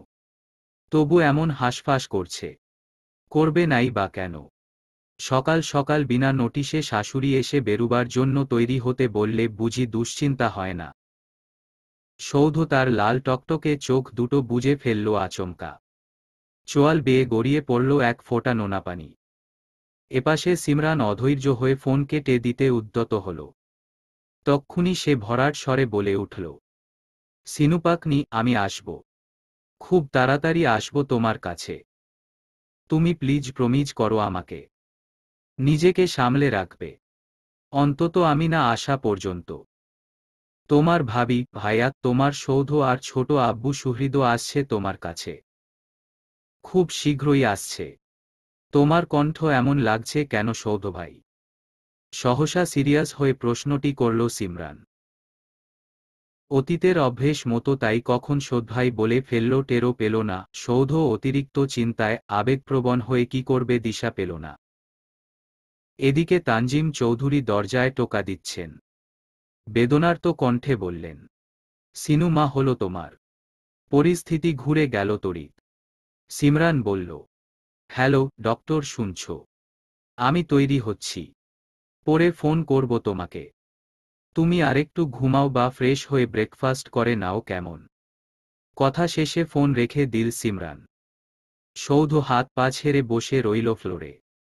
দীর্ঘক্ষণ থম মেরে বসে থাকার পর আকস্মিক আয়াজের কথা মনে পড়ল। অনুভব করল ওকে এক্ষুনি ফোন করার। ফোন করে জানতে পারল আয়াজ রওনা দিয়েছে। ইতিমধ্যে খবর পৌঁছে গেছে তার কাছে। তাই আর দেরি করেনি। আয়াজকে ফোন করার পরই মনে পড়ল ফারাহ প্রেগনেন্ট। এই অবস্থায় সে নিশ্চয়ই আসবে না। একমাত্র আম্মা ছাড়া তেমন কোনো শুভাকাঙ্ক্ষী নেই। অসহ্য এক যন্ত্রণা হল বুকে। নিরাসক্ত হয়ে কল করল নিধির ফোনে। সঙ্গে সঙ্গে রিসিভ হল কলটা। নিধি বলল, সুলোল কাকু এসেছে সৌধ। আমি আর অর্পণ যাচ্ছি সুহাসদের বাড়ি। তুই টেনশন করিস না, যত তাড়াতাড়ি সম্ভব দেশে ফেরার চেষ্টা কর। নিধি। আকুল স্বর সৌধর। চুপ হয়ে গেল নিধি। এই আকুলতা কিসের? বুঝে নিল সে। তাই দীর্ঘশ্বাস ছেড়ে ভাঙা কণ্ঠে বলল, আমি আছি সৌধ। তোরা না আসা পর্যন্ত আমি তোর বউয়ের পাশে আছি। টেনশন করিস না। এমন সিচুয়েশনে যদিও সান্ত্বনা বাণী দিয়ে লাভ নেই, তবু মেয়েটাকে সামলানোর জন্য কাউকে না কাউকে দরকার। সবচেয়ে গুরুত্বপূর্ণ মানুষ তুই আর সুহাস। তোরা যখন নেই, তোদের এই খারাপ অপরাধী বন্ধুকে কষ্ট করে হলেও একটু ভরসা কর। না চাইতেও এক চিলতে ভরসা পেল সৌধ। ফোন কেটে দিল নিঃশব্দে। সময়ের স্রোতে আজ পরিস্থিতিটা এমনই দাঁড়ালো যে সৌধ ভুলে গেল এক সময়ে নিধির প্রতি থাকা প্রগাঢ় অনুভূতিটুকুর কথা। নিধি ভুলে গেল অতীতের তিক্ত স্মৃতি। অতীত যেন অতীতেই রয়ে গেল। গুরুত্বপূর্ণ হয়ে উঠল কেবল বর্তমান। বন্ধুদের প্রতি ভালোবাসা এবং দায়বদ্ধতা থেকে তৎপর হয়ে উঠল নিধি। সুহাস নেই, সৌধ নেই। কিন্তু ওদের সবচেয়ে গুরুত্বপূর্ণ, আপন আর আদরণীয় মানুষটি রয়েছে। সোহান আঙ্কেল বিয়োগের শোকে শোকাহত মেয়েটার পাশে থাকতে হবে তাকে। থাকতেই হবে। সুজা চৌধুরী অফিস ঘরে। আকস্মিক খবরটা শুনে অত্যন্ত ব্যথিত হলেন। ছোট ভাইকে আগে পাঠিয়ে নিজেকে তৈরি করলেন ঝটপট। এরপর বডিগার্ড নিয়ে গাড়িতে চড়ে ফোন করলেন স্ত্রীকে।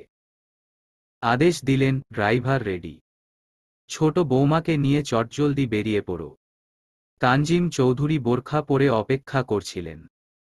সিমরান চুড়িদার গাউনের সঙ্গে উলের চাদর জড়িয়ে নিল গায়ে। মুখে সানস্ক্রিন মাখিয়ে ঠোঁটে জাস্ট নুড লিপস্টিক লাগাল। আয়নাতে বার কয়েক নিজেকে দেখে নিয়ে হাতঘড়ি, হ্যান্ডপার্স আর মোবাইল ফোন নিয়ে তড়িৎ নিচে চলে এলো। দেখতে পেল ঝুমায়না ভাবি, তাহানি আম্মা তৈরি। সে মৃদু হেসে সিঁড়ি পেরুতে পেরুতে হঠাৎ ঝুমায়না ভাবিকে খেয়াল করল। কি ব্যাপার? ভাবি এত শান্ত, শীতল চোখে তাকিয়ে আছে কেন? ঘটনা কি? সব সময় তো তাকে দেখে অগ্নিশিখার মতো জ্বলতে থাকে, লুচির মতো ফুলতে থাকে। আজ এত ইনোসেন্ট লাগছে কেন? মনের প্রশ্ন মনেই রয়ে গেল। সবার সঙ্গে সে গিয়ে বসল গাড়িতে। এ বাড়ির সবচেয়ে বড় গাড়িতে করে বেড়াতে যাচ্ছে তারা। রিভারের পাশের সিটে তাহানি বসেছে। ঝুমায়না ভাবি সুরকে নিয়ে পেছনে। সে আর শাশুড়ি আম্মা মাঝখানের সিটে। সব কেমন শান্ত, স্নিগ্ধ। ঠিক ঘুমের ঘোর ভোরবেলায় স্বপ্ন দেখার মতো। শীতের সকাল, সূর্যের মিষ্টি আলোতে মনটা ফুরফুরে লাগছে সিমরানের। জানালার কাঁচ নামিয়ে দিল সে। বাইরে তাকিয়ে হাস্যোজ্জ্বল মুখে বলল, আমরা কোথায় বেড়াতে যাচ্ছি আম্মা? তোমার বাবার বাড়িতে। চকিতে তাকালো সিমরান। অল্প সময়ের জন্য মুখ থেকে হাসি উধাও হলেও সে হাসি পুনরায় ফিরিয়ে আনল।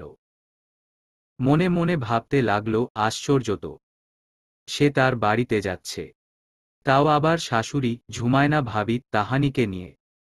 আজ কি কোনো স্পেশাল ডে আছে? সে কি ভুলে গেছে কোনো স্পেশাল দিনের কথা? ভাইয়ার জন্মদিন, আব্বু আম্মুর জন্মদিন, তার জন্মদিন, সব তারিখ মনে করল। আকস্মাৎ থরথর করে হাত পা কেঁপে উঠল তার। এতজন নিয়ে বাবার বাড়িতে যাচ্ছে। তার তো আম্মু নেই, ভাইয়ের বউটাও নেই, আব্বু আছে কিনা সেটাও প্রশ্ন। আজ সেলিনা আপা এসেছে তো? ওহো, গতকাল রাতে আব্বুকে ফোন করা হয়নি। সেই যে দুপুরে কথা হলো, সে না হয় করেনি। আব্বুও তো একবার ফোন করল না। তবে কি ভীষণ ব্যস্ত ছিল? এখন একবার ফোন করে জানিয়ে দেবে কি? ভাবতে ভাবতেই মোবাইল ফোনটা বের করল সিমরান। আব্বুর নাম্বারে ডায়াল করতে উদ্যত হতেই অনুভব করল আম্মা কাঁদছে। নিঃশব্দ কান্না, জাটের পেয়ে বুকের ভেতর মুচড়ে উঠল কেমন। স্তব্ধ হয়ে গেল নিমিষে। সে স্তব্ধভাবেই কল করল আব্বুর নাম্বারে। রিসিভ হল না ফোনটা। কিঞ্চিত অস্থিরতা অনুভব করল। আর চোখে তাকিয়ে দেখল শাশুড়ি আম্মা নির্লিপ্ততা ভাবে বসে আছেন, দৃষ্টি ছলছল। সে সচেতন ভাবে নিঃশ্বাস ফেলল। খচখচিয়ে উঠল মন। ফের কল করল আব্বুর নাম্বারে। রিসিভ হল না। রাগ হল ভীষণ, অভিমান করে, মেজাজ খারাপ করে ফোন পার্সে ঢুকিয়ে চুপটি মেরে বসে রইল। নির্বোধ মেয়েটা এখনো টের পায়নি। আজকের পর তার আব্বু আর কখনো ফোন রিসিভ করবে না। গাড়ি যত এগুচ্ছে, পরিবেশ তত থমথমে হচ্ছে। সিমরান কিছু জানে না, তবু রক্তের টান, আত্মার টান বলেও পৃথিবীতে অদৃশ্য এক শক্তি বিরাজমান। তাই তো অস্থির অস্থির করছে মেয়েটা। কেন যেন রাগ হচ্ছে ভীষণ। সবকিছু ভাঙচুর করতে মন চাচ্ছে। এত হাঁসফাঁস কেন লাগছে? বাড়ির কাছাকাছি চলে এসেছে প্রায়। তানজিম চৌধুরী তাকালেন পুত্রবধূর পানে। তার ছলছল দৃষ্টি দেখে সিমরান কেমন যেন হয়ে গেল। বুকের ভেতর কি যেন একটা ভয়ঙ্কর কথা জানান দিল। নিমেষে গা থেকে চাদর ফেলে দিল সে। কড়া দৃষ্টিতে তাকিয়ে প্রশ্ন করল, কি হয়েছে আম্মা? হাত বাড়ালেন তানজিম চৌধুরী। পুত্রবধূর মাথায় হাত বুলিয়ে দিতে দিতে কাপা স্বরে বললেন, আমাদের জীবনে মৃত্যু এক অনিবার্য সত্যি মা। সব অস্বীকার করা যায়, কিন্তু মৃত্যুকে অস্বীকার করার সাধ্য কারো নেই। সিনুমা। বাকিটুকু বলতে দিল না সিমরান। ভ্রুকুচকে অস্থির হয়ে মোবাইল ফোন বের করল। আব্বুর নাম্বারে কল করল আবারও। রিসিভ হল না। অবচেতন মন সম্পূর্ণ স্থিরতা হারালো এবার। গায়ের সর্বোচ্চ শক্তি দিয়ে মোবাইল ফোনটা আছড়ে ফেলল। তানজিম চৌধুরী হতভম্ব হয়ে সিমরানকে জাপটে ধরতে চাইলেন, কিন্তু পারলেন না। সিমরান সরিয়ে দিল উনাকে। হতাশ হয়ে মাথা মেলে দিল সিটে। বড় বড় করে শ্বাস নিতে নিতে অসহায় চোখে তাকিয়ে রইল শাশুড়ির পানে। কাপা কাপা স্বরে বলল, আমার কি আবার কোনো সর্বনাশ ঘটল আম্মা? পৃথিবীর দুপ্রান্তে দুজন মানুষ, আলাদা শরীর, আলাদা দুটো মন। তবু একজনের যন্ত্রণায় ক্রমশ আরেকজন কাতর হচ্ছে, উথালপাতাল করছে ভিনদেশে। এদিকের কোনো আপডেট আপাতত নিতে পারছে না সৌধ। মোবাইলটা হাতে নিয়ে হাঁসফাঁস করে যাচ্ছে ক্রমাগত। মন, মস্তিষ্ক, সর্বস্ব জুড়ে শুধুই সিনু, সিনু আর সিনু। নিজেকে কোনোভাবেই ঠিক রাখতে পারছে না। যদি কোনো দৈবশক্তি থাকত তার, তাহলে এক্ষুনি চলে আসতো বাংলাদেশে, সিনুর কাছে। শক্ত করে জড়িয়ে ধরত মেয়েটাকে, বুকের গহীন বনে লুকিয়ে রাখত। কোনো দুঃখ, কষ্ট, যন্ত্রণাকে ছুতে দিত না, একদমই না। বাড়ির সামনে অ্যাম্বুলেন্স আর মানুষের ভিড় দেখে স্তম্ভিত হয়ে গেল সিমরান। অনড় দৃষ্টিতে একবার তাকালো শাশুড়ির পানে। তানজিম চৌধুরী তাকে ধরতে গেলে সে সুযোগ দিল না। হাতের পার্স, গায়ে জড়ানো চাদর সবকিছু ফেলে একছুটে বাড়ির ভেতর চলে গেল। দেখতে পেল সুহাস ভাইয়ার কাছের কয়েকজন বন্ধু, অর্পণ স্যার আর সুলোল কাকুকে। শরীর ঘামছিল সিমরানের, সেই ঘাম ঝরা থেমে গেল পরিচিত একটি দৃশ্য দেখে। যে দৃশ্যটা ১.৫ বছর আগে দেখেছিল। পার্থক্য এতটুকুই, সেদিন এই জায়গায় তার আম্মু ছিল, আজ আব্বু। সর্বাঙ্গ শিউরে উঠল মুহূর্তে। অবিশ্বাস্য, অনাকাঙ্ক্ষিত দৃশ্যটি দেখে অসাড় হয়ে গেল পা দুটো। চোখ কোলে রক্তের ফোয়ারা বেরুনোর অপেক্ষা, বুক ফেটে বেরুনোর অপেক্ষা, বীভৎস আর্তনাদ। অসাড় হয়ে উঠা পা দুটো আগাতে উদ্যত হল সিমরান। তক্ষুনি কাঁধে অনুভব করল পরিচিত কারো স্পর্শ। চকিতে তাকাতেই দেখতে পেল নিধি আপু। নিজেকে এবার ধরে রাখা দায় হয়ে পড়ল। বীভৎস এক চিৎকার করে আব্বুর নিথর দেহে আঙুল তুলে ইশারা করে বলল, নিধি আপু। আব্বুর কি হয়েছে? কান্না উপচে এলো নিধির। যথাসম্ভব নিজেকে সামলে নিয়ে সিমরানের কাঁধ চেপে ধরে বলল, নিজেকে শক্ত কর সিনু। আঙ্কেল মহান আল্লাহর ডাকে সাড়া দিয়ে চলে গেছেন। ঝটকায় নিধির হাত সরিয়ে দিয়ে ছুটে আব্বুর কাছে চলে এলো সিমরান। দুহাত বাড়িয়ে আব্বুর শরীর ছুল, কখনো মাথায়, কখনো মুখে বা বুকে বুলিয়ে দিতে দিতে গলা ফাটিয়ে চিৎকার করল, আব্বু ও আব্বু, তুমি উঠো, উঠে বসো। কিচ্ছু হয়নি তোমার, কোথাও যেতে পারো না তুমি। আমি এটা মেনে নিব না আব্বু। না না না। বলতে বলতে আব্বুর বুকে মাথা রেখে হাউমাউ করে কাঁদতে লাগল সিমরান। তানজিম চৌধুরী এলেন। নিধি এসে ধরল ওকে, বলল, সিনু আঙ্কেলের কষ্ট হচ্ছে। সিনু। তানজিম চৌধুরীও ওকে সামলানোর চেষ্টা করলেন। কারো কথা শুনল না সিমরান। সবাইকে তুচ্ছ করে নিজের মতো আব্বুকে ডেকে গেল। উঠে বসত বলল, তাকে বুকে নিতে বলল, মাথায় হাত রেখে আদর করতে বলল। কত শত আবদার করল আর কাঁদল, লিখে প্রকাশ করা যাবে না। সোহান খন্দকার উঠলেন না, দিলেন না সাড়া। চিরতরে নিথর হয়ে গেছে মানুষটা। হাত পা ছুঁড়ে কাঁদল সিমরান, ভাঙা কণ্ঠে বারবার বলল, তুমিও তুমিও চলে গেলে আব্বু। আমার ভাইটা কোথায়? আকস্মিক সুহাসের কথা মনে পড়তেই বাবার মুখপানে বড় বড় করে তাকাল। হাত বাড়িয়ে দাড়ি ভর্তি গাল দুটো অঞ্জলিতে নিয়ে বলল, ও আব্বু, তোমার সুহাস তো নেই এখানে। মরে যাব আমি, মরে যাবে ভাইয়া, প্লিজ একবার উঠো আব্বু। এরপর হঠাৎ মনে পড়েছে, এভাবে বলল, ও আব্বু, তোমার সুহৃদ আসবে। কত প্ল্যান আমাদের। উঠো না আব্বু, প্লিজ উঠো। আব্বু কথা শোনে না, নড়ে না, শ্বাস নেয় না, আম্মুর মতো পাথর হয়ে আছে। ইস, হাত পা কেমন ঠান্ডা হয়ে যাচ্ছে। তোমার কি শীত লাগছে আব্বু? নাকে লালচে হয়ে আছে কেন? কি এটা রক্ত? নাকে স্পর্শ করল, রক্তের দাগ লাগলো হাতে। টের পেল আব্বুর শ্বাসপ্রশ্বাস চলছে না। হৃৎস্পন্দন থমকে গেল সিমরানের। এক টানা হুহু করে কাঁদল। আশপাশে তাকালো বিধ্বস্ত মুখে। কেউ নেই, কেউ রইল না। আম্মি নেই, সুহাস নেই, সৌধ নেই, আব্বুও থাকবে না। আপন বলতে আর কেউ নেই। এখানে যারা দর্শক হয়ে এখন আছে, সবাই দায়িত্বশীল, কর্তব্য পালনে তৎপর। তার বলতে কেউ নেই, কেউ না।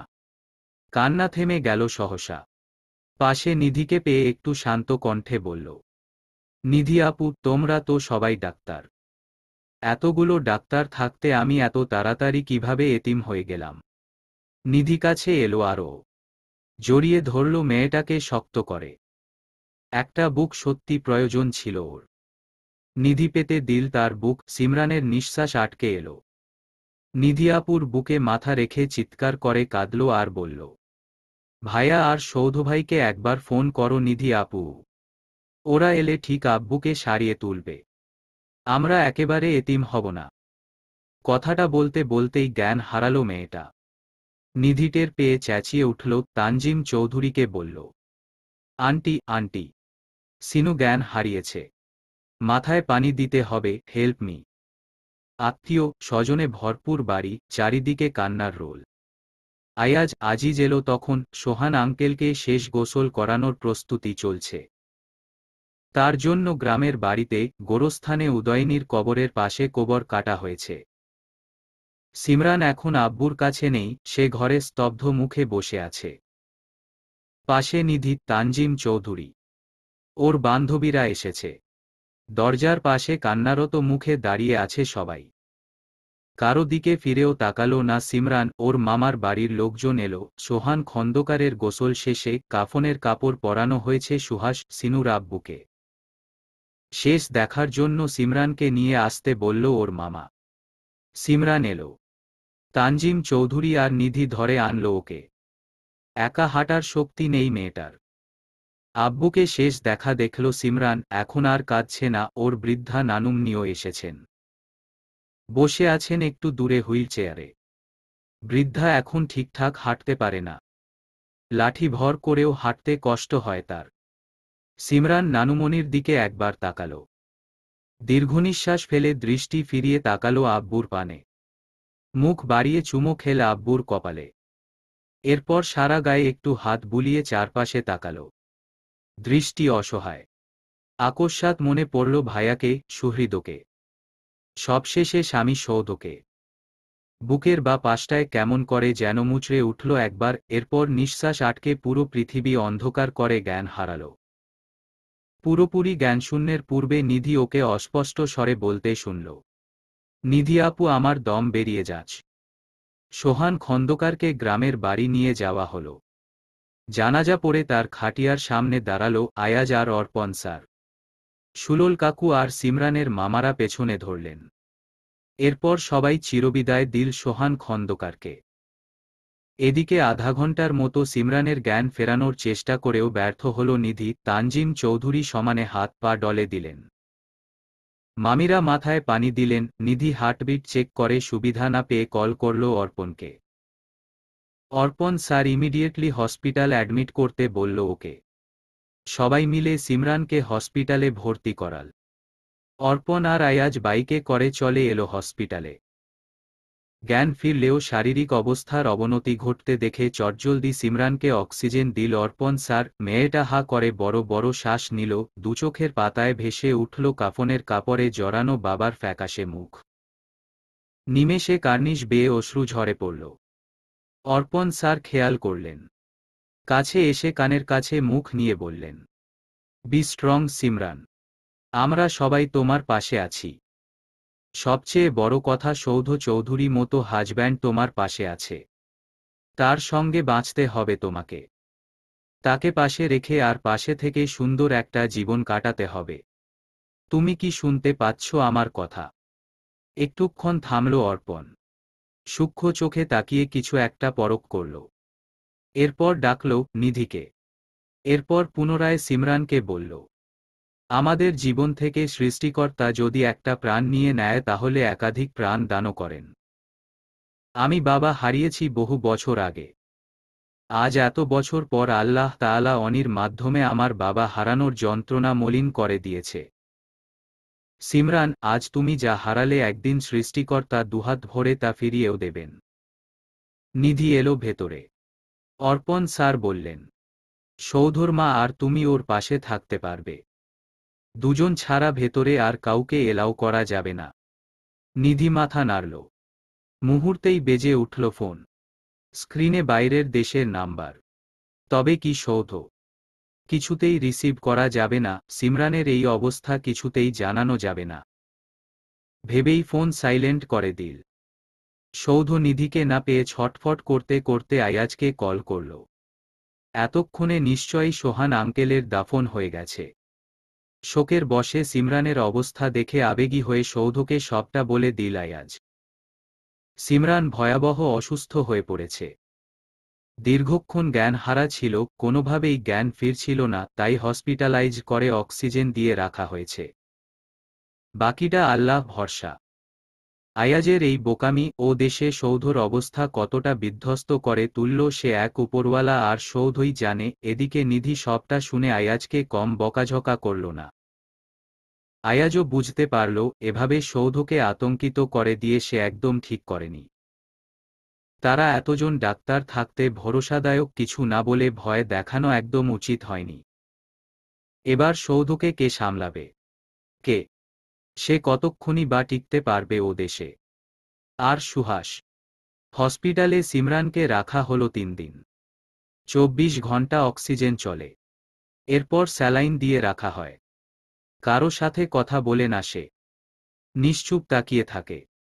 মাঝে মাঝে দৃষ্টিজোড়া চঞ্চল হয়ে ওঠে। চারপাশে তাকিয়ে কি যেন খুঁজে। পরক্ষণেই উতলা মন হতাশ হয়।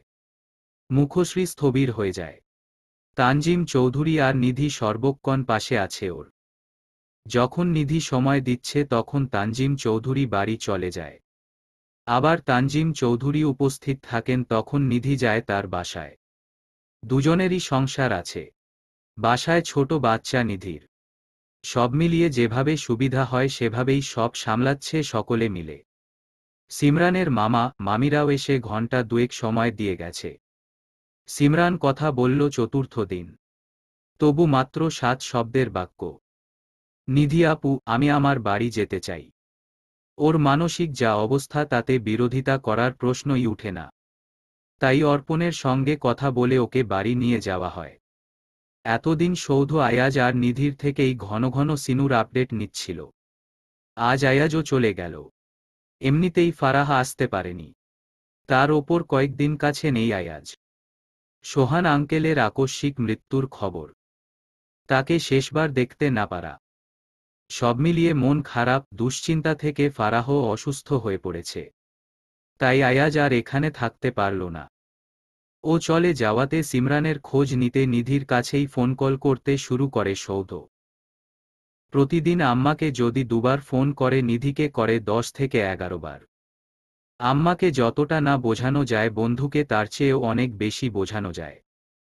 তাই তো সৌধ তার অপারগতা, আকুলতা, ভয় সবটা বোঝাতে পারল নিধিকে। আর নিধিও বুঝতে পারল। একদম স্পষ্টভাবেই বুঝতে পারল সৌধ সিনুকে পাগলের মতো ভালোবাসে। সিনুর প্রতি সৌধর অনুভূতির গভীরতা আজ ভয়ঙ্কর। একটি পবিত্র সম্পর্কের বন্ধন, ভালোবাসা বুঝি এমনই হয়।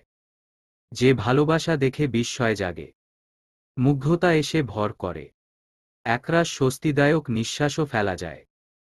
আজ নিজেকে নির্ভার লাগছে নিধির। বহুদিনের তৃষ্ণা নিবারণ হলে যে প্রশান্তি অনুভূত হয় সেই প্রশান্তি অনুভব করছে। আবেগ অনুভূতির দাবানলে হওয়া অনুভূতিদের প্রশ্রয় না দেওয়া নিয়ে আজ আর কোনো আফসোস নেই। দিনশেষে সৌধর প্রতি সে কৃতজ্ঞ। ভীষণ রকম কৃতজ্ঞ। ছেলেটা তার জন্য অনেক করেছে, অনেক। বিনিময়ে পেয়েছে পাহাড়সম দুঃখ, কষ্ট।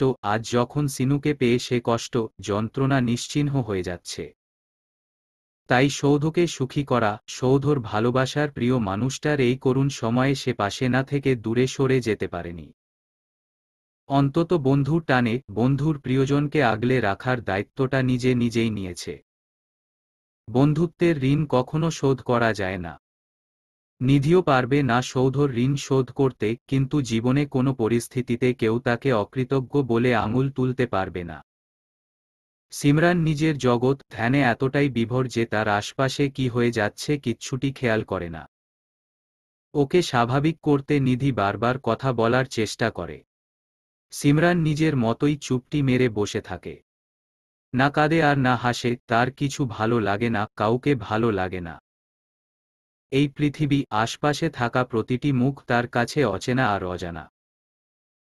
সৌধর মুখে সোহান আঙ্কেলের মৃত্যুর খবর শুনে বিশ্বাস করল না নামি। আজ তার হসপিটালে ডিউটি ছিল, সুহৃদকে সুহাসের কাছে রেখে সে এসেছে হসপিটালে। সৌধ ঠিক এই সুযোগটাকেই কাজে লাগিয়েছে।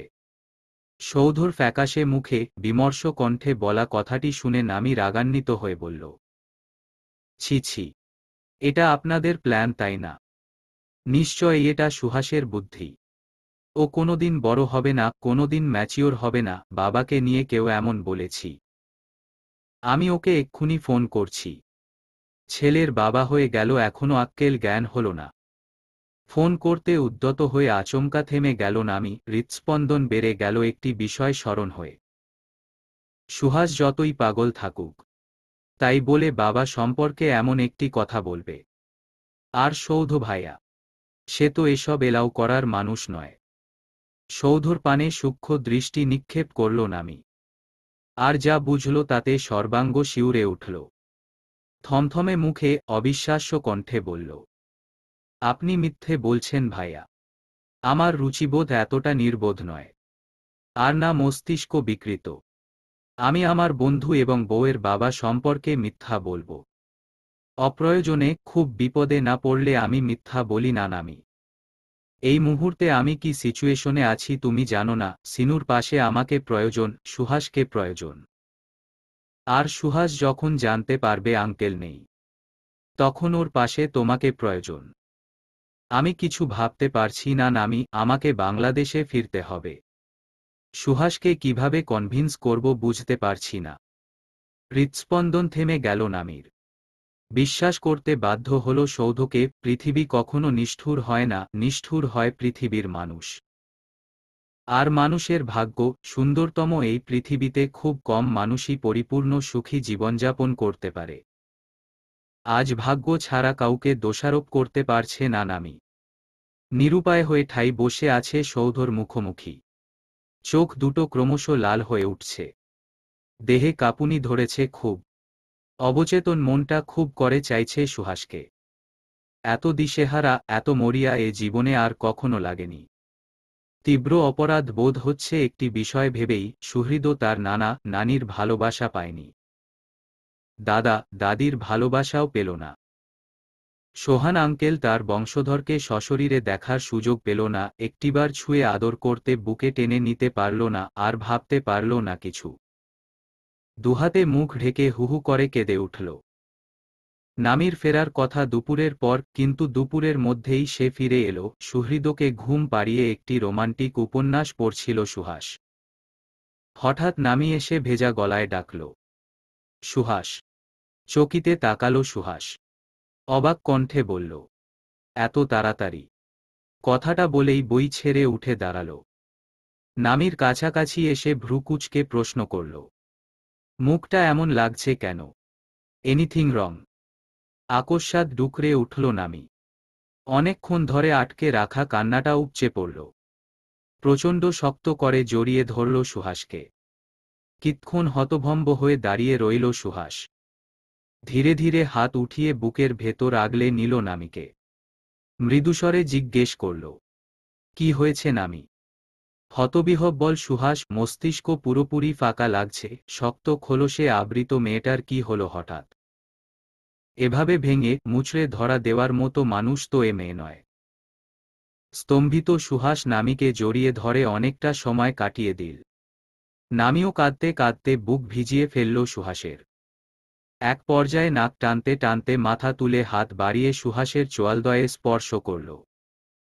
বলল, বাংলাদেশে ফিরতে হবে সুহাস। চমকে উঠল সুহাস। কপট রাগ দেখিয়ে নামির হাত সরিয়ে দিয়ে বলল, ওহ, এমনি কথায় কাজ হচ্ছিল না, তাই ইমোশনালি ব্ল্যাকমেইল করে ফিরে যেতে বলছো? বলেছি না তোমাকে আর সুহৃদকে না নিয়ে ফিরব না। চোখ কোলে দুফোঁটা অশ্রু ঝরে পড়ল নামির। এগিয়ে এসে ফের সুহাসের গাল দুটো আলতো হাতে ছুঁয়ে বলল, আমাদের যত দ্রুত সম্ভব নিয়ে চলো সুহাস। নামির চোখ দুটো দেখে বুক ধক করে উঠল সুহাসের। বিচলিত হয়ে পড়ল ভীষণ। দুহাত বাড়িয়ে নামির গাল দুটো চেপে ধরে সুধাল। কি হয়েছে নামি? কোনো প্রশ্ন নয় সুহাস। আমাকে তুমি বাংলাদেশে নিয়ে চলো। আমি সুহৃদকে নিয়ে ওর পরিবারে ওর বাড়িতে ফিরতে চাই। কাঁদতে কাঁদতে গা কাঁপছিল নামির। সুহাস ওর চোখের জল মুছে দিয়ে কপালে চুমু খেয়ে বলল, তোমার বাড়ি তুমি ফিরবে, এত কেঁদে বলার কি আছে? বরফ গলেছে এতেই আমি খুশি, এত পানি ঝরাতে হবে না। কথাটা বলেই ফের চুমু খেল কপালে, এরপর তাকালো অশ্রুসিক্ত চোখ দুটোতে। নাকে নাক ঘোষল, ভেজা গালে গভীর চুম্বন এঁটে ঠোঁটে আলতোভাবে একবার ঠোঁট মিলিয়ে বলল, ঝুটঝামেলা শেষ। ভাব ভাব ভাব, আমরা মিলে গেছি ওকে। সুহাসের বাচ্চাসুলভ আচরণ দেখে কান্নার মাঝেও ঈষৎ হাসল নামি। চোখ বেয়ে ঝরল নোনাপানির ধারা। সুহাস সে নোনাপানি মুছে দিতে দিতে বলল, আহা, আর কেঁদো না নামি। এবার একটু হাসো, আরও একটু বুকে আসো। কথাটা বলতে বলতেই গভীর আলিঙ্গন করল ওরা। সুরিদের ঘুম ভেঙেছে কিছুক্ষণ। নড়েচড়ে উঠে বসে চোখ কচলে বাবা মায়ের দিকে তাকিয়েছে। দুজনকে একসঙ্গে আলিঙ্গনরত অবস্থায় দেখে ওর বাচ্চা মন এত আনন্দ পেল যে খিলখিল করে হেসে উঠল। আচমকা বাচ্চার হাসিতে চমকে উঠল ওরা। বিস্মিত হয়ে একসঙ্গে তাকালো ছেলের পানে। পৃথিবীতে এর চেয়ে সুন্দর দৃশ্য কি ওরা আর দেখেছে? আছে কি এর চেয়েও অধিক সুন্দর দৃশ্য? এ যেন পৃথিবীর শ্রেষ্ঠতম সুন্দর দৃশ্য। অশ্রুসিক্ত নামি ছেলের থেকে দৃষ্টি ফিরিয়ে সুহাসের পানে তাকাল। মৃদুস্বরে বলল, আমাদের বাবা। বুকের ভেতর শীতল শিহরণ বয়ে গেলে সুহাসের। এক হাতে নামির কাঁধ জড়িয়ে অপর হাতে সুহৃদকে উড়ন্ত চুমু ছুঁড়ে বলল, yes our little father. Nuhash Khandakar Suhrid. কুয়াশাচ্ছন্ন ভোরের সকাল। সিমরানের ঘুম ভাঙলেও বিছানা ছাড়েনি, সে শুয়ে আছে তার বাবা মায়ের ঘরে, গায়ে ব্লাঙ্কেট জড়ানো ছিল। হঠাৎ অস্থিরতা অনুভব করল খুব। হাসফাস চিত্তে ব্লাঙ্কেট সরিয়ে একধানে তাকিয়ে রইল দেয়ালে টাঙানো ফ্যামিলি ফটোর দিকে। খোলা দরজা পেরিয়ে সৌধ ঘরে ঢুকল ঠিক সেই মুহূর্তেই। ধুকপুক ধুকপুক বুকটা নিয়ে ধীর পায়ে কয়েক পা এগুতেই স্থবির হয়ে গেল তার অর্ধাঙ্গিনীকে দেখে। মনে পড়ে গেল 15-20 দিন আগের দেখা সেই স্বপ্নটিকে, স্বপ্নে দেখা সেই রুগ্ন দেহের বিবর্ণ মুখের সিমরানকে। প্রিয় মানুষকে নিয়ে দেখা স্বপ্ন এভাবেও সত্যি হয়। সৌধ বিড়বিড় করল, আমার স্বপ্ন, এ দৃশ্য মিথ্যে হয়ে যাক। নিমেষে চোখ বুজল। তৎক্ষণাৎই আবার খুলল। এগিয়ে গিয়ে বসল তার বউপাখিটার পাশে। হাত বাড়িয়ে স্পর্শ করল মাথায়। পরিচিত কাঙ্ক্ষিত ভরসা ভরা সে স্পর্শটি পেয়ে সন্তর্পণে চোখ দুটি বুজে নিল সিমরান। কার্নিশ বেয়ে গড়িয়ে পড়ল কয়েক ফোঁটা উষ্ণ জল। লিভিং রুমে মামা মামি আর নানুমনি বসে ছিল। সদর দরজা পেরিয়ে সেখানে উপস্থিত হল সৌধ, সুহাস, নামি। সৌধ সবাইকে সালাম দিয়ে যতটুকু সম্ভব কথাবার্তা বলল। এরপর চলে গেল সিমরানের কাছে। সুহাস নিশ্চল দেহে ঠাই দাঁড়িয়ে। পাশে বাচ্চা কোলে নামি, দৃষ্টি ছলছল, মুখশ্রী বিমর্ষ। তীব্র আলোড়ন হৃদয়। নিজেকে প্রাণপণে শক্ত রাখার চেষ্টা করল নামি। আর দৃষ্টিতে তাকালো সুহাসের পানে। দেশের মাটিতে পা দেওয়ার পর পরই সত্যিটা জানানো হয় সুহাসকে। বেচারা বিশ্বাস করেনি, আসলে এই নির্মম সত্যিটুকু বিশ্বাস করার সাহস হয়নি ওর। কিন্তু সত্যিটা তো আর অস্বীকার করা যাবে না। অস্বীকার করা গেলেও তা মিথ্যা হয়ে যাবে না। উপস্থিত সবাই নির্বাক। সুহাস তার অবিশ্বাস্য রক্তিম চোখ দুটো নানুমণির পবিত্র মুখপানে স্থির রেখে কয়েক পা এগুল। লম্বাটে বলিষ্ঠ শরীরটা আচমকা ছেড়ে হাঁটু ভেঙে বসল সামনে। নানুমনি হাত বাড়াল। নাতির মাথায় মুখে বুলিয়ে দিতে দিতে বলল, মৃত্যুতে আমাদের কোনো হাত নাই নানাভাই, তুমি নিজেকে সামলাও। তোমার এখন অনেক দায়িত্ব। বাবা মায়ের ফেলে যাওয়া সব দায়িত্ব এবার তোমাকে নিতে হবে। লাল টকটকে ফ্যাকাশে মুখটা স্থবির হয়ে তাকিয়ে। কান্না উপচে আসছে। কিন্তু ছেলেটা কাঁদতে পারছে না। মানুষ অল্প শোকে কাতর হয়, অধিক শোকে হয় পাথর। সুহাস আজকের পর কাঁদবে না আর। কাঁদতে পারবে না। সে এক মূর্তিমান পাথর, যে ভেতর থেকে একেবারে নিঃশেষ হয়ে গেছে। তীব্র কষ্টে কান্নাটা গিলে ফেলে অসহায় বেদনার্ত কণ্ঠে সুহাস বলল, আমি এতিম হয়ে গেলাম নানুমনি। যারা আমাকে এ দুনিয়ার আলো দেখালো তারা কেউ নেই। আমি এই সত্যিটা কিভাবে মেনে নিব? আমি আমার বাবাকে শেষবারের মতো দেখতে পারলাম না। একটাবার ছুঁতে পারলাম না। আমার মতো হতভাগা কেন এ পৃথিবীতে জন্মেছিল বলতে পারো? রক্ত লাল, ওই চোখ বেয়ে অশ্রু গড়ায় না। কিন্তু গড়াতে চায়, ছেলেটা জোর করে আটকায় রক্তাশ্রু। এ পৃথিবীটা এখন তার কাদার জন্য না। আজ থেকে গোটা পৃথিবীতে লড়াই করে বাঁচতে হবে তাকে, বটগাছের মতো ছায়া দিয়ে যেতে হবে শেষ নিঃশ্বাস পর্যন্ত। এই ঘর, তাকে ঘিরে থাকা মানুষ, বাবার রেখে যাওয়া দায়িত্ব, সব যেন তার দুকাঁধে চেপে আছে। কি আশ্চর্য! বিনা নোটিশে কিভাবে সে একটা গাছে রূপান্তরিত হল। তার ছায়াতলে এই ঘর, সংসার আর মানুষগুলো। শরীর কাঁপছে সুহাসের। মাথা তুলে রাখতে পারছে না, বুকের ভেতর যেন একসমন বোঝা, সে শ্বাস নিতে পারছে না। কষ্ট হচ্ছে তীব্র। অথচ বলতে পারছে না, সে আর কখনো বলতে পারবে না তার ব্যথা কোথায়, কিসে। আলাদা দেশ, আলাদা আবহাওয়া, অপরিচিত পরিবেশ আর মানুষ দেখে সুহৃদ কান্না শুরু করল। সবারই ধ্যান ভাঙল তখন, চকিতে তাকালো নামির পানে। ওর কোলে থাকা ফুটফুটে বাচ্চার পানে। আচমকা সুহাসের বড় মামি বলে উঠল, আহারে কি সুন্দর বাচ্চা! এই বংশের প্রদীপকে না দেখেই দুলাভাই বিদায় নিল। ছোট মামির স্বর অন্যরকম, সে ক্রুদ্ধ হয়ে নামিকে দোষারোপ করতে করতে বলল, এখন এসেছ কেন? সংসারটা একেবারে গিলে খেয়ে তারপর আসলা। সেই যখন আসবাই এত নাটক করে সবার কলিজা ঝাঁঝরা করলা কেন? কেমন মেয়ে মানুষ তুমি! নিজের জেদের কারণে একটা পরিবারই ধ্বংস করে দিলা। ছেলেটা বাবাকে শেষ দেখা পর্যন্ত দেখতে পারল না। নিষ্পাপ বাচ্চা আদর পেল না দাদার, দুলাভাইও তার বংশধর দেখতে পারল না।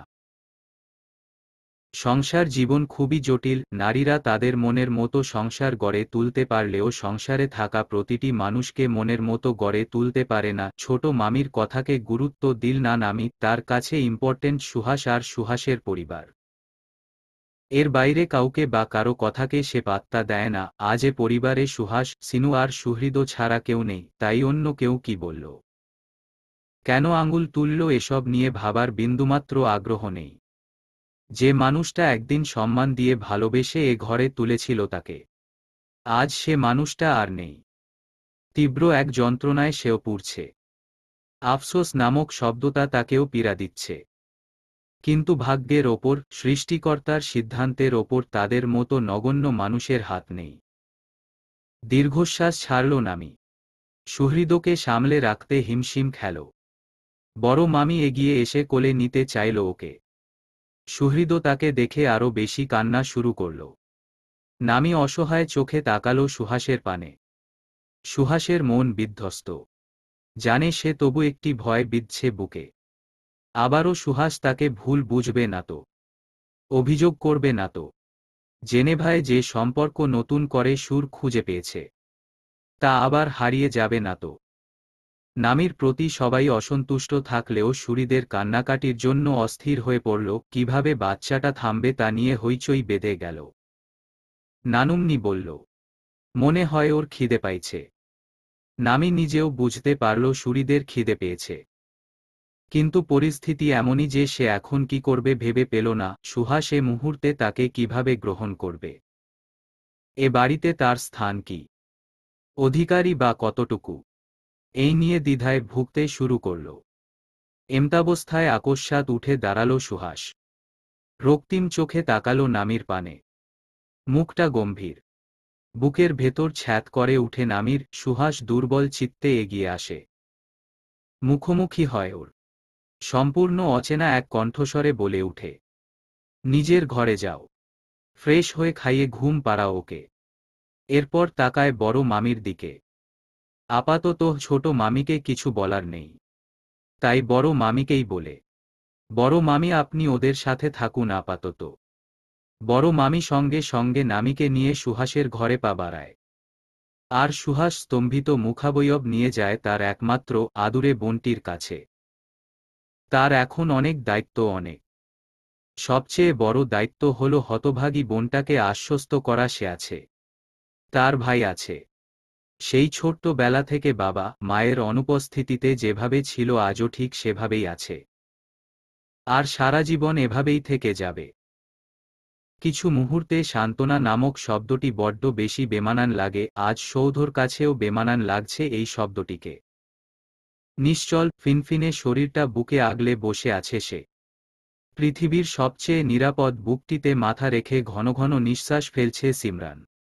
এক একটা নিঃশ্বাস যেন বহুদিন কেউ আটকে রেখেছিল, যা আজ মুক্ত পাখির ন্যায় উড়ৌড়ি করছে, জমিয়ে রাখা কান্নাগুলোও আপন নীড় পেয়ে উপচে বেরুচ্ছে।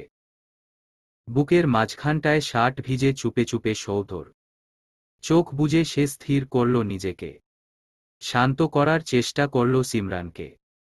বলল, যে কষ্টটা তুমি পাচ্ছ, এটা বোঝার ক্ষমতা তোমার মতো ভুক্তভোগীদেরই আছে। আমি সান্ত্বনা দিচ্ছি না সিনু, আমি নির্ভরতা দিচ্ছি। তুমি যা হারিয়েছ তা হয়তো ফিরে আসবে না, কিন্তু সৃষ্টিকর্তা তোমাকে সবুর দেবে, দুহাত ভরে পূর্ণতা দেবে। একটু সামলে নাও। মূল্যবান কিছু যেমন হারালে সৃষ্টিকর্তা মূল্যবান কিছু উপহারও দেবেন, এটাই জগৎ জীবনের নিয়ম। বিরামহীন অশ্রু ঝরল সিনুর চোখ বেয়ে, দুহাতে খামচে ধরল সৌধর শার্ট। বুকের বা পাশে কপাল ঠেকিয়ে কাপা স্বরে বলল, আমি এতিম হয়ে গেলাম সৌধ, আমার বাবা মাকেও রইল না, কেউ না। সৌধ চুপসে গেল। বুকের ভেতর যন্ত্রণা হল তীব্র। পরমুহূর্তেই আবার নিজেকে সামলে নিয়ে সিমরানের গাল দুটোতে আলতো হাতে স্পর্শ করল। অশ্রুসিক্ত অসহায় দৃষ্টিজোড়ায় কোমল দৃষ্টি রেখে কপাল ঠেকাল কপালে। দুহাতের বুড়ো আঙুলে অশ্রু মুছে নরম সুরে বলল, নিজেকে এভাবে ভেঙে দিও না বউপাখি, তোমার সৌধ আছে তো তোমার কাছে। মাথার ওপর ছায়া হয়ে, পাশে ঢাল হয়ে, আর হৃদয়ে প্রশান্তি হয়ে আছে। চোখ মেলে তাকালো সিমরান। ওর ভেজা পাপড়িগুলো থেকে অশ্রু মুছে দিল সৌধ, এরপর কপালে চুমু এঁটে বলল, আমার স্ত্রী অসহায় নয়। আমার স্ত্রী দুর্বল হতে পারে না। তাকে সবার সহায় হতে হবে। তাকে সব পরিস্থিতিতে শক্ত থাকতে হবে। সে এতিম নয়, তার বাবা মা ভাই ভাবি আর স্বামী সৌধ চৌধুরী আছে, সব আছে তার সব। এ পর্যন্ত বলেই কিঞ্চিত আকুল স্বরে বলল, সিনুপাকনি, আমার আব্বা আম্মা কি তোমার কেউ নয়? ফুপিয়ে উঠে সিমরান। নিজেকে কিছুতেই বোঝাতে পারছে না সে, সামলাতে পারছে না কোনোভাবে। সৌধ ওকে বুকে আগলে নেয় আবারও। ওরা একে অপরের মাঝে খুঁজতে থাকে পরম সুখ শান্তি। সুহাস দরজায় টোকা দেয়। ধীরে সুস্থে ওরা একে অপরের থেকে সরে যায়। ভেতরে ঢুকে সুহাস। সিমরান এতদিন নিজেকে শান্ত শীতল রেখেছিল। এতক্ষণ সৌধর সামনেও বীভৎসভাবে ভেঙে পড়েনি। কিন্তু সুহাসকে দেখে সে নিজের সব খোলস ছেড়ে দিল। গগনবিদারী এক চিৎকার করল ভাইয়া ডেকে। সুহাস ছুটে এলো নিমেষে। বোনকে জাপটে ধরল বুকে। ভাইয়ের বুকে মুখ গুজে হাউমাউ করে কাঁদল সিমরান। সৌধর দেহের আপাদমস্তক কেঁপে উঠল সেই কান্না দেখে। বিস্ময়াপন্ন হল বিমূর মুখের শক্তরূপী সুহাসকে দেখে। ভাইবোন দুজনকেই বুকে আগলে ধরল সে। ক্ষীণস্বরে সুহাসকে বলল, আই এম সরি দোস্ত। সৌধ যখন জানতে পারে সোহান আঙ্কেল আর নেই, তখন কারো সঙ্গে যোগাযোগ করতে পারছিল না। এরপর তার আব্বা সুজা চৌধুরী নিজেই তার সঙ্গে যোগাযোগ করে। সৌধ চেয়েছিল সুহাসকে কিছু না জানিয়ে যত দ্রুত সম্ভব ওকে নিয়ে বাংলাদেশে চলে আসবে, সোহান আঙ্কেলের জানাজা পড়ে দাফনে অংশ নেবে, কিন্তু নামিকে সহ নিয়ে যাওয়া নিয়ে জটিলতার সম্মুখীন হতে হবে। সুহাস নামিকে ছাড়া যাবে কিনা তা নিয়েও সন্দেহ রয়ে যায়। এদিকে সুজা চৌধুরী দাফনে দেরি করতে নারাজ। সে সৌধকে বলে, মৃত ব্যক্তিকে যত দ্রুত সম্ভব জানাজা পড়িয়ে দাফন করতে হয়। হাদিস তুলে ধরেও সৌধকে বোঝায় সুজা চৌধুরী। মা বাবা দুনিয়াতে নেই। বউয়ের সঙ্গেও সম্পর্কে ফাটল। যারা চলে গেছে তাদের তো আঁকড়ে ধরা যাবে না, আর তাই যারা আছে তাদের আঁকড়ে ধরেই বাঁচতে হবে। আব্বার সে কথা মেনেই সুহাসকে ও দেশে কিচ্ছু জানায়নি সৌধ, দেশের মাটিতে পা রেখেই সবটা অবগত করেছে। সুহাস এ নিয়ে অবশ্য কাউকে দোষারোপ করল না, শুধু নিজের ভাগ্যটুকু ছাড়া। 3 দিন পর। মন মেজাজ ভালো নেই ফারার। সোহান আঙ্কেলকে শেষবার দেখতে পারেনি সে। বিষয়টা নিয়ে ডিপ্রেশনে ভুগছিল, কত চেয়েছিল একবার যাবে দেখতে। শাশুড়ি আর স্বামীর আপত্তি থাকায় যেতে পারেনি, সবচেয়ে বড় বাধা শাশুড়িই দিয়েছে। গর্ভবতী নারীদের নাকি মৃতমুখ দেখতে নেই। স্ত্রীর প্রতি, সন্তানের প্রতি আয়াজ ভীষণ দুর্বল। তাই মায়ের কথায় ভয় পেয়ে সাহস করেনি নিয়ে যাওয়ার। নামি, সুহাস বাংলাদেশে এসেছে তাদের একমাত্র সন্তান সুহৃদকে নিয়ে। প্রিয় বান্ধবীর ওপর শত অভিমান থাকলেও মনটা ভীষণ ছটফট করছে ফারার। এক ছুটে চলে যেতে ইচ্ছে করছে সুহাসদের বাড়ি। ছোট্ট সোনাকে আদর করতে মনে আকুলিবিকুলি করছে। নিজের সেই অনুভূতিগুলো আয়াজকে বললে সে রাজি হল না, ফারাহ তাই অভিমান করে ঘরে এসে শুয়ে পড়ল। এরপর আর আয়াজের সাথে কথা বলেনি সে। আয়াজ কত চেষ্টা করল কথা বলার, বলল না। খাবার দাবারেও অরুচি ধরে গেল ফারার, খেয়াল করে ডিপ্রেশনে চলে গেল। মায়ের কাছে গিয়ে বলল, আমি ফারাহকে নিয়ে একবার টাঙ্গাইল যেতে চাই মা, কয়েকদিন বেরিয়ে আসি ওখান থেকে। মা আশ্চর্য মুখে তাকালো, বিরক্তি প্রকাশ করে বলল, তোর বউ তো দেখি বড্ড ঘাওড়া, এই অবস্থায় না বেরালে তার চলবে না। আর তো কয়টা মাস, তারপর তো সে মুক্ত। এটুকু ধৈর্য সহ্য হচ্ছে না। বেশ, যা খুশি কর, কোনো বিপদ ঘটলে আমাকে বলতে পারবি না, তুমি তো না করো নাই মা। শাশুড়ির কথা স্পষ্ট শুনতে পেল ফারাহ, এমনিতেই মন মেজাজ ভালো নেই। অমন কথা শুনে মন ঘেটে গেল আরও। শান্ত মেজাজি সে সহসা উত্তপ্ত হয়ে উঠে ডাকল আয়াজকে। আমি কোথাও যাব না আয়াজ। এ প্রথম ফারার অমন ক্ষোভ মিশ্রিত কণ্ঠ শুনে অবাক হয়ে গেল শাশুড়ি। আয়াজের দিকে তাকিয়ে বলল, দেখছিস দেখছিস তোর বউয়ের গলা। ঘর থেকে ফারার কান্নার শব্দ শোনা গেল। আয়াজ আহত গলায় বলল, প্লিজ মা চুপ করো। ওর এই অবস্থায় তুমি এভাবে রাগ দেখিয়ে কথা না বলে একটু মোলায়েম সুরেও তো বলতে পারো। আমি জানি তুমি আমাকে ভালোবাসো, আমাদের ভালো চাও, তাই আদেশ নিষেধ করো। আমার রিকোয়েস্ট মা, তুমি সেসব একটু বিনয়ী হয়ে করো। আর আমি ফারাহকে নিয়ে সুহাসদের ওখানে যাবি।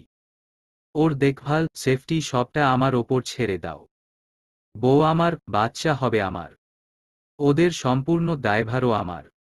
তুমি শুধু রাগ না করে আমাদের জন্য দোয়া করো। একশ্বাসে কথাগুলো বলে ঘরে এলো আয়াজ। ফারাহ জেদি স্বরে বলল, আমি কোথাও যাব না। যাব না মানে যাব না। আয়াজ ওর চোখের পানি মুছে দিয়ে বলল, রাগ করে না, কি কি নিতে হবে বলো, গুছিয়ে দিচ্ছি। আমরা কাল বেরুব। বললাম না যাব না। আমি বললাম তো তোমাকে নিয়ে যাব। ফারাহ চেঁচিয়ে উঠায় আয়াজ ধমকে উঠল। ফলশ্রুতিতে চুপসে গেল ফারাহ, মাথা নত করে অশ্রু বিসর্জন দিল।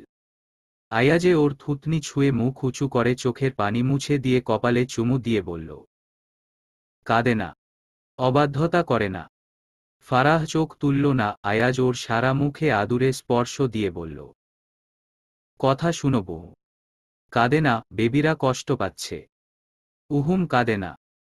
বলতে বলতেই হাঁটু মুড়িয়ে বসল। ফারার পেট বরাবর কান পেতে বলল, দেখেছিস তোদের মা কেমন ছিচকাদুনে।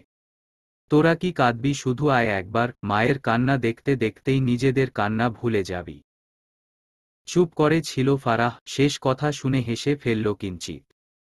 তার সব দুঃখ সুখে, সব কান্নাকে হাসিতে পরিণত করার অসম্ভব ক্ষমতার অধিকারী আয়াজ। নিজেকে শান্ত করল সে। এরপর স্বামী স্ত্রী উচ্ছ্বসিত মনে নিজেদের ব্যাগপত্র গুছাতে শুরু করল। একটু একটু করে দিন এগিয়ে চলবে। মলিন হবে সকল বিষণ্ণ বেদনা, তবু দিন শেষে রয়ে যাবে একচ্ছত্র দীর্ঘশ্বাস। সুহৃদকে নিয়ে নিজের ঘরে বসে আছে সিমরান। সুহৃদ নিত্য নতুন খেলা দিয়ে খেলছে। আর সে মুগ্ধ দৃষ্টিতে তাকিয়ে আছে। মাঝে মাঝে আদর দিচ্ছে আব্বু আব্বু ডেকে। নামির সঙ্গে কথা বলে না সে, মন থেকে আগ্রহ পায়নি কথা বলার। তাই বলেনি, যদি মন থেকে আগ্রহ পায় কখনো তবেই বলবে। নামি সেধে এসেছিল কয়েকবার। সে এড়িয়ে চলে এসেছে। সুহৃদকে তার কাছে নিয়ে এসেছে সৌধ, মানুষটা তাকে ভালো রাখার, খুশি করার সর্বোচ্চ চেষ্টা করছে। একটুক্ষণের জন্যও একা ছাড়ছে না। মাত্রই বেরুল, হয়তো তার বাড়িতে যাবে, তাই সুহৃদকে কাছে দিয়ে গেল। সুহৃদের সঙ্গে সময় কাটাতে কাটাতেই এসে যাবে নিশ্চিত। বুক চিরে দীর্ঘশ্বাস বেরিয়ে আসে ওর। ভাইটাকে নিয়ে দুশ্চিন্তা হচ্ছে। হাসি খুশি চঞ্চল ছেলেটা কেমন নীরব হয়ে গেল। তারা ভাইবোন কি সত্যি কখনো আর স্বাভাবিক হতে পারবে? এই শোক কি কোনোদিন কাটবে তাদের? খেলতে খেলতে হঠাৎ কান্না শুরু করল সুহৃদ। কান্না শুনে ছুটে এলো নামি। সিমরানের কান্না থামাতে পারছিল না, তাই নামি হাত পাতলে ওর কাছে দিয়ে নিজে সরে গেল। নামিও আর দেরি করল না, বেরিয়ে এসে ছেলেকে নিয়ে হাঁটতে লাগলো বারান্দা দিয়ে। নিচ থেকে সুহাস উঠে এলো। কাঁদছে কেন? জানি না, ঘুমানোর সময় হয়েছে বলেই হয়তো।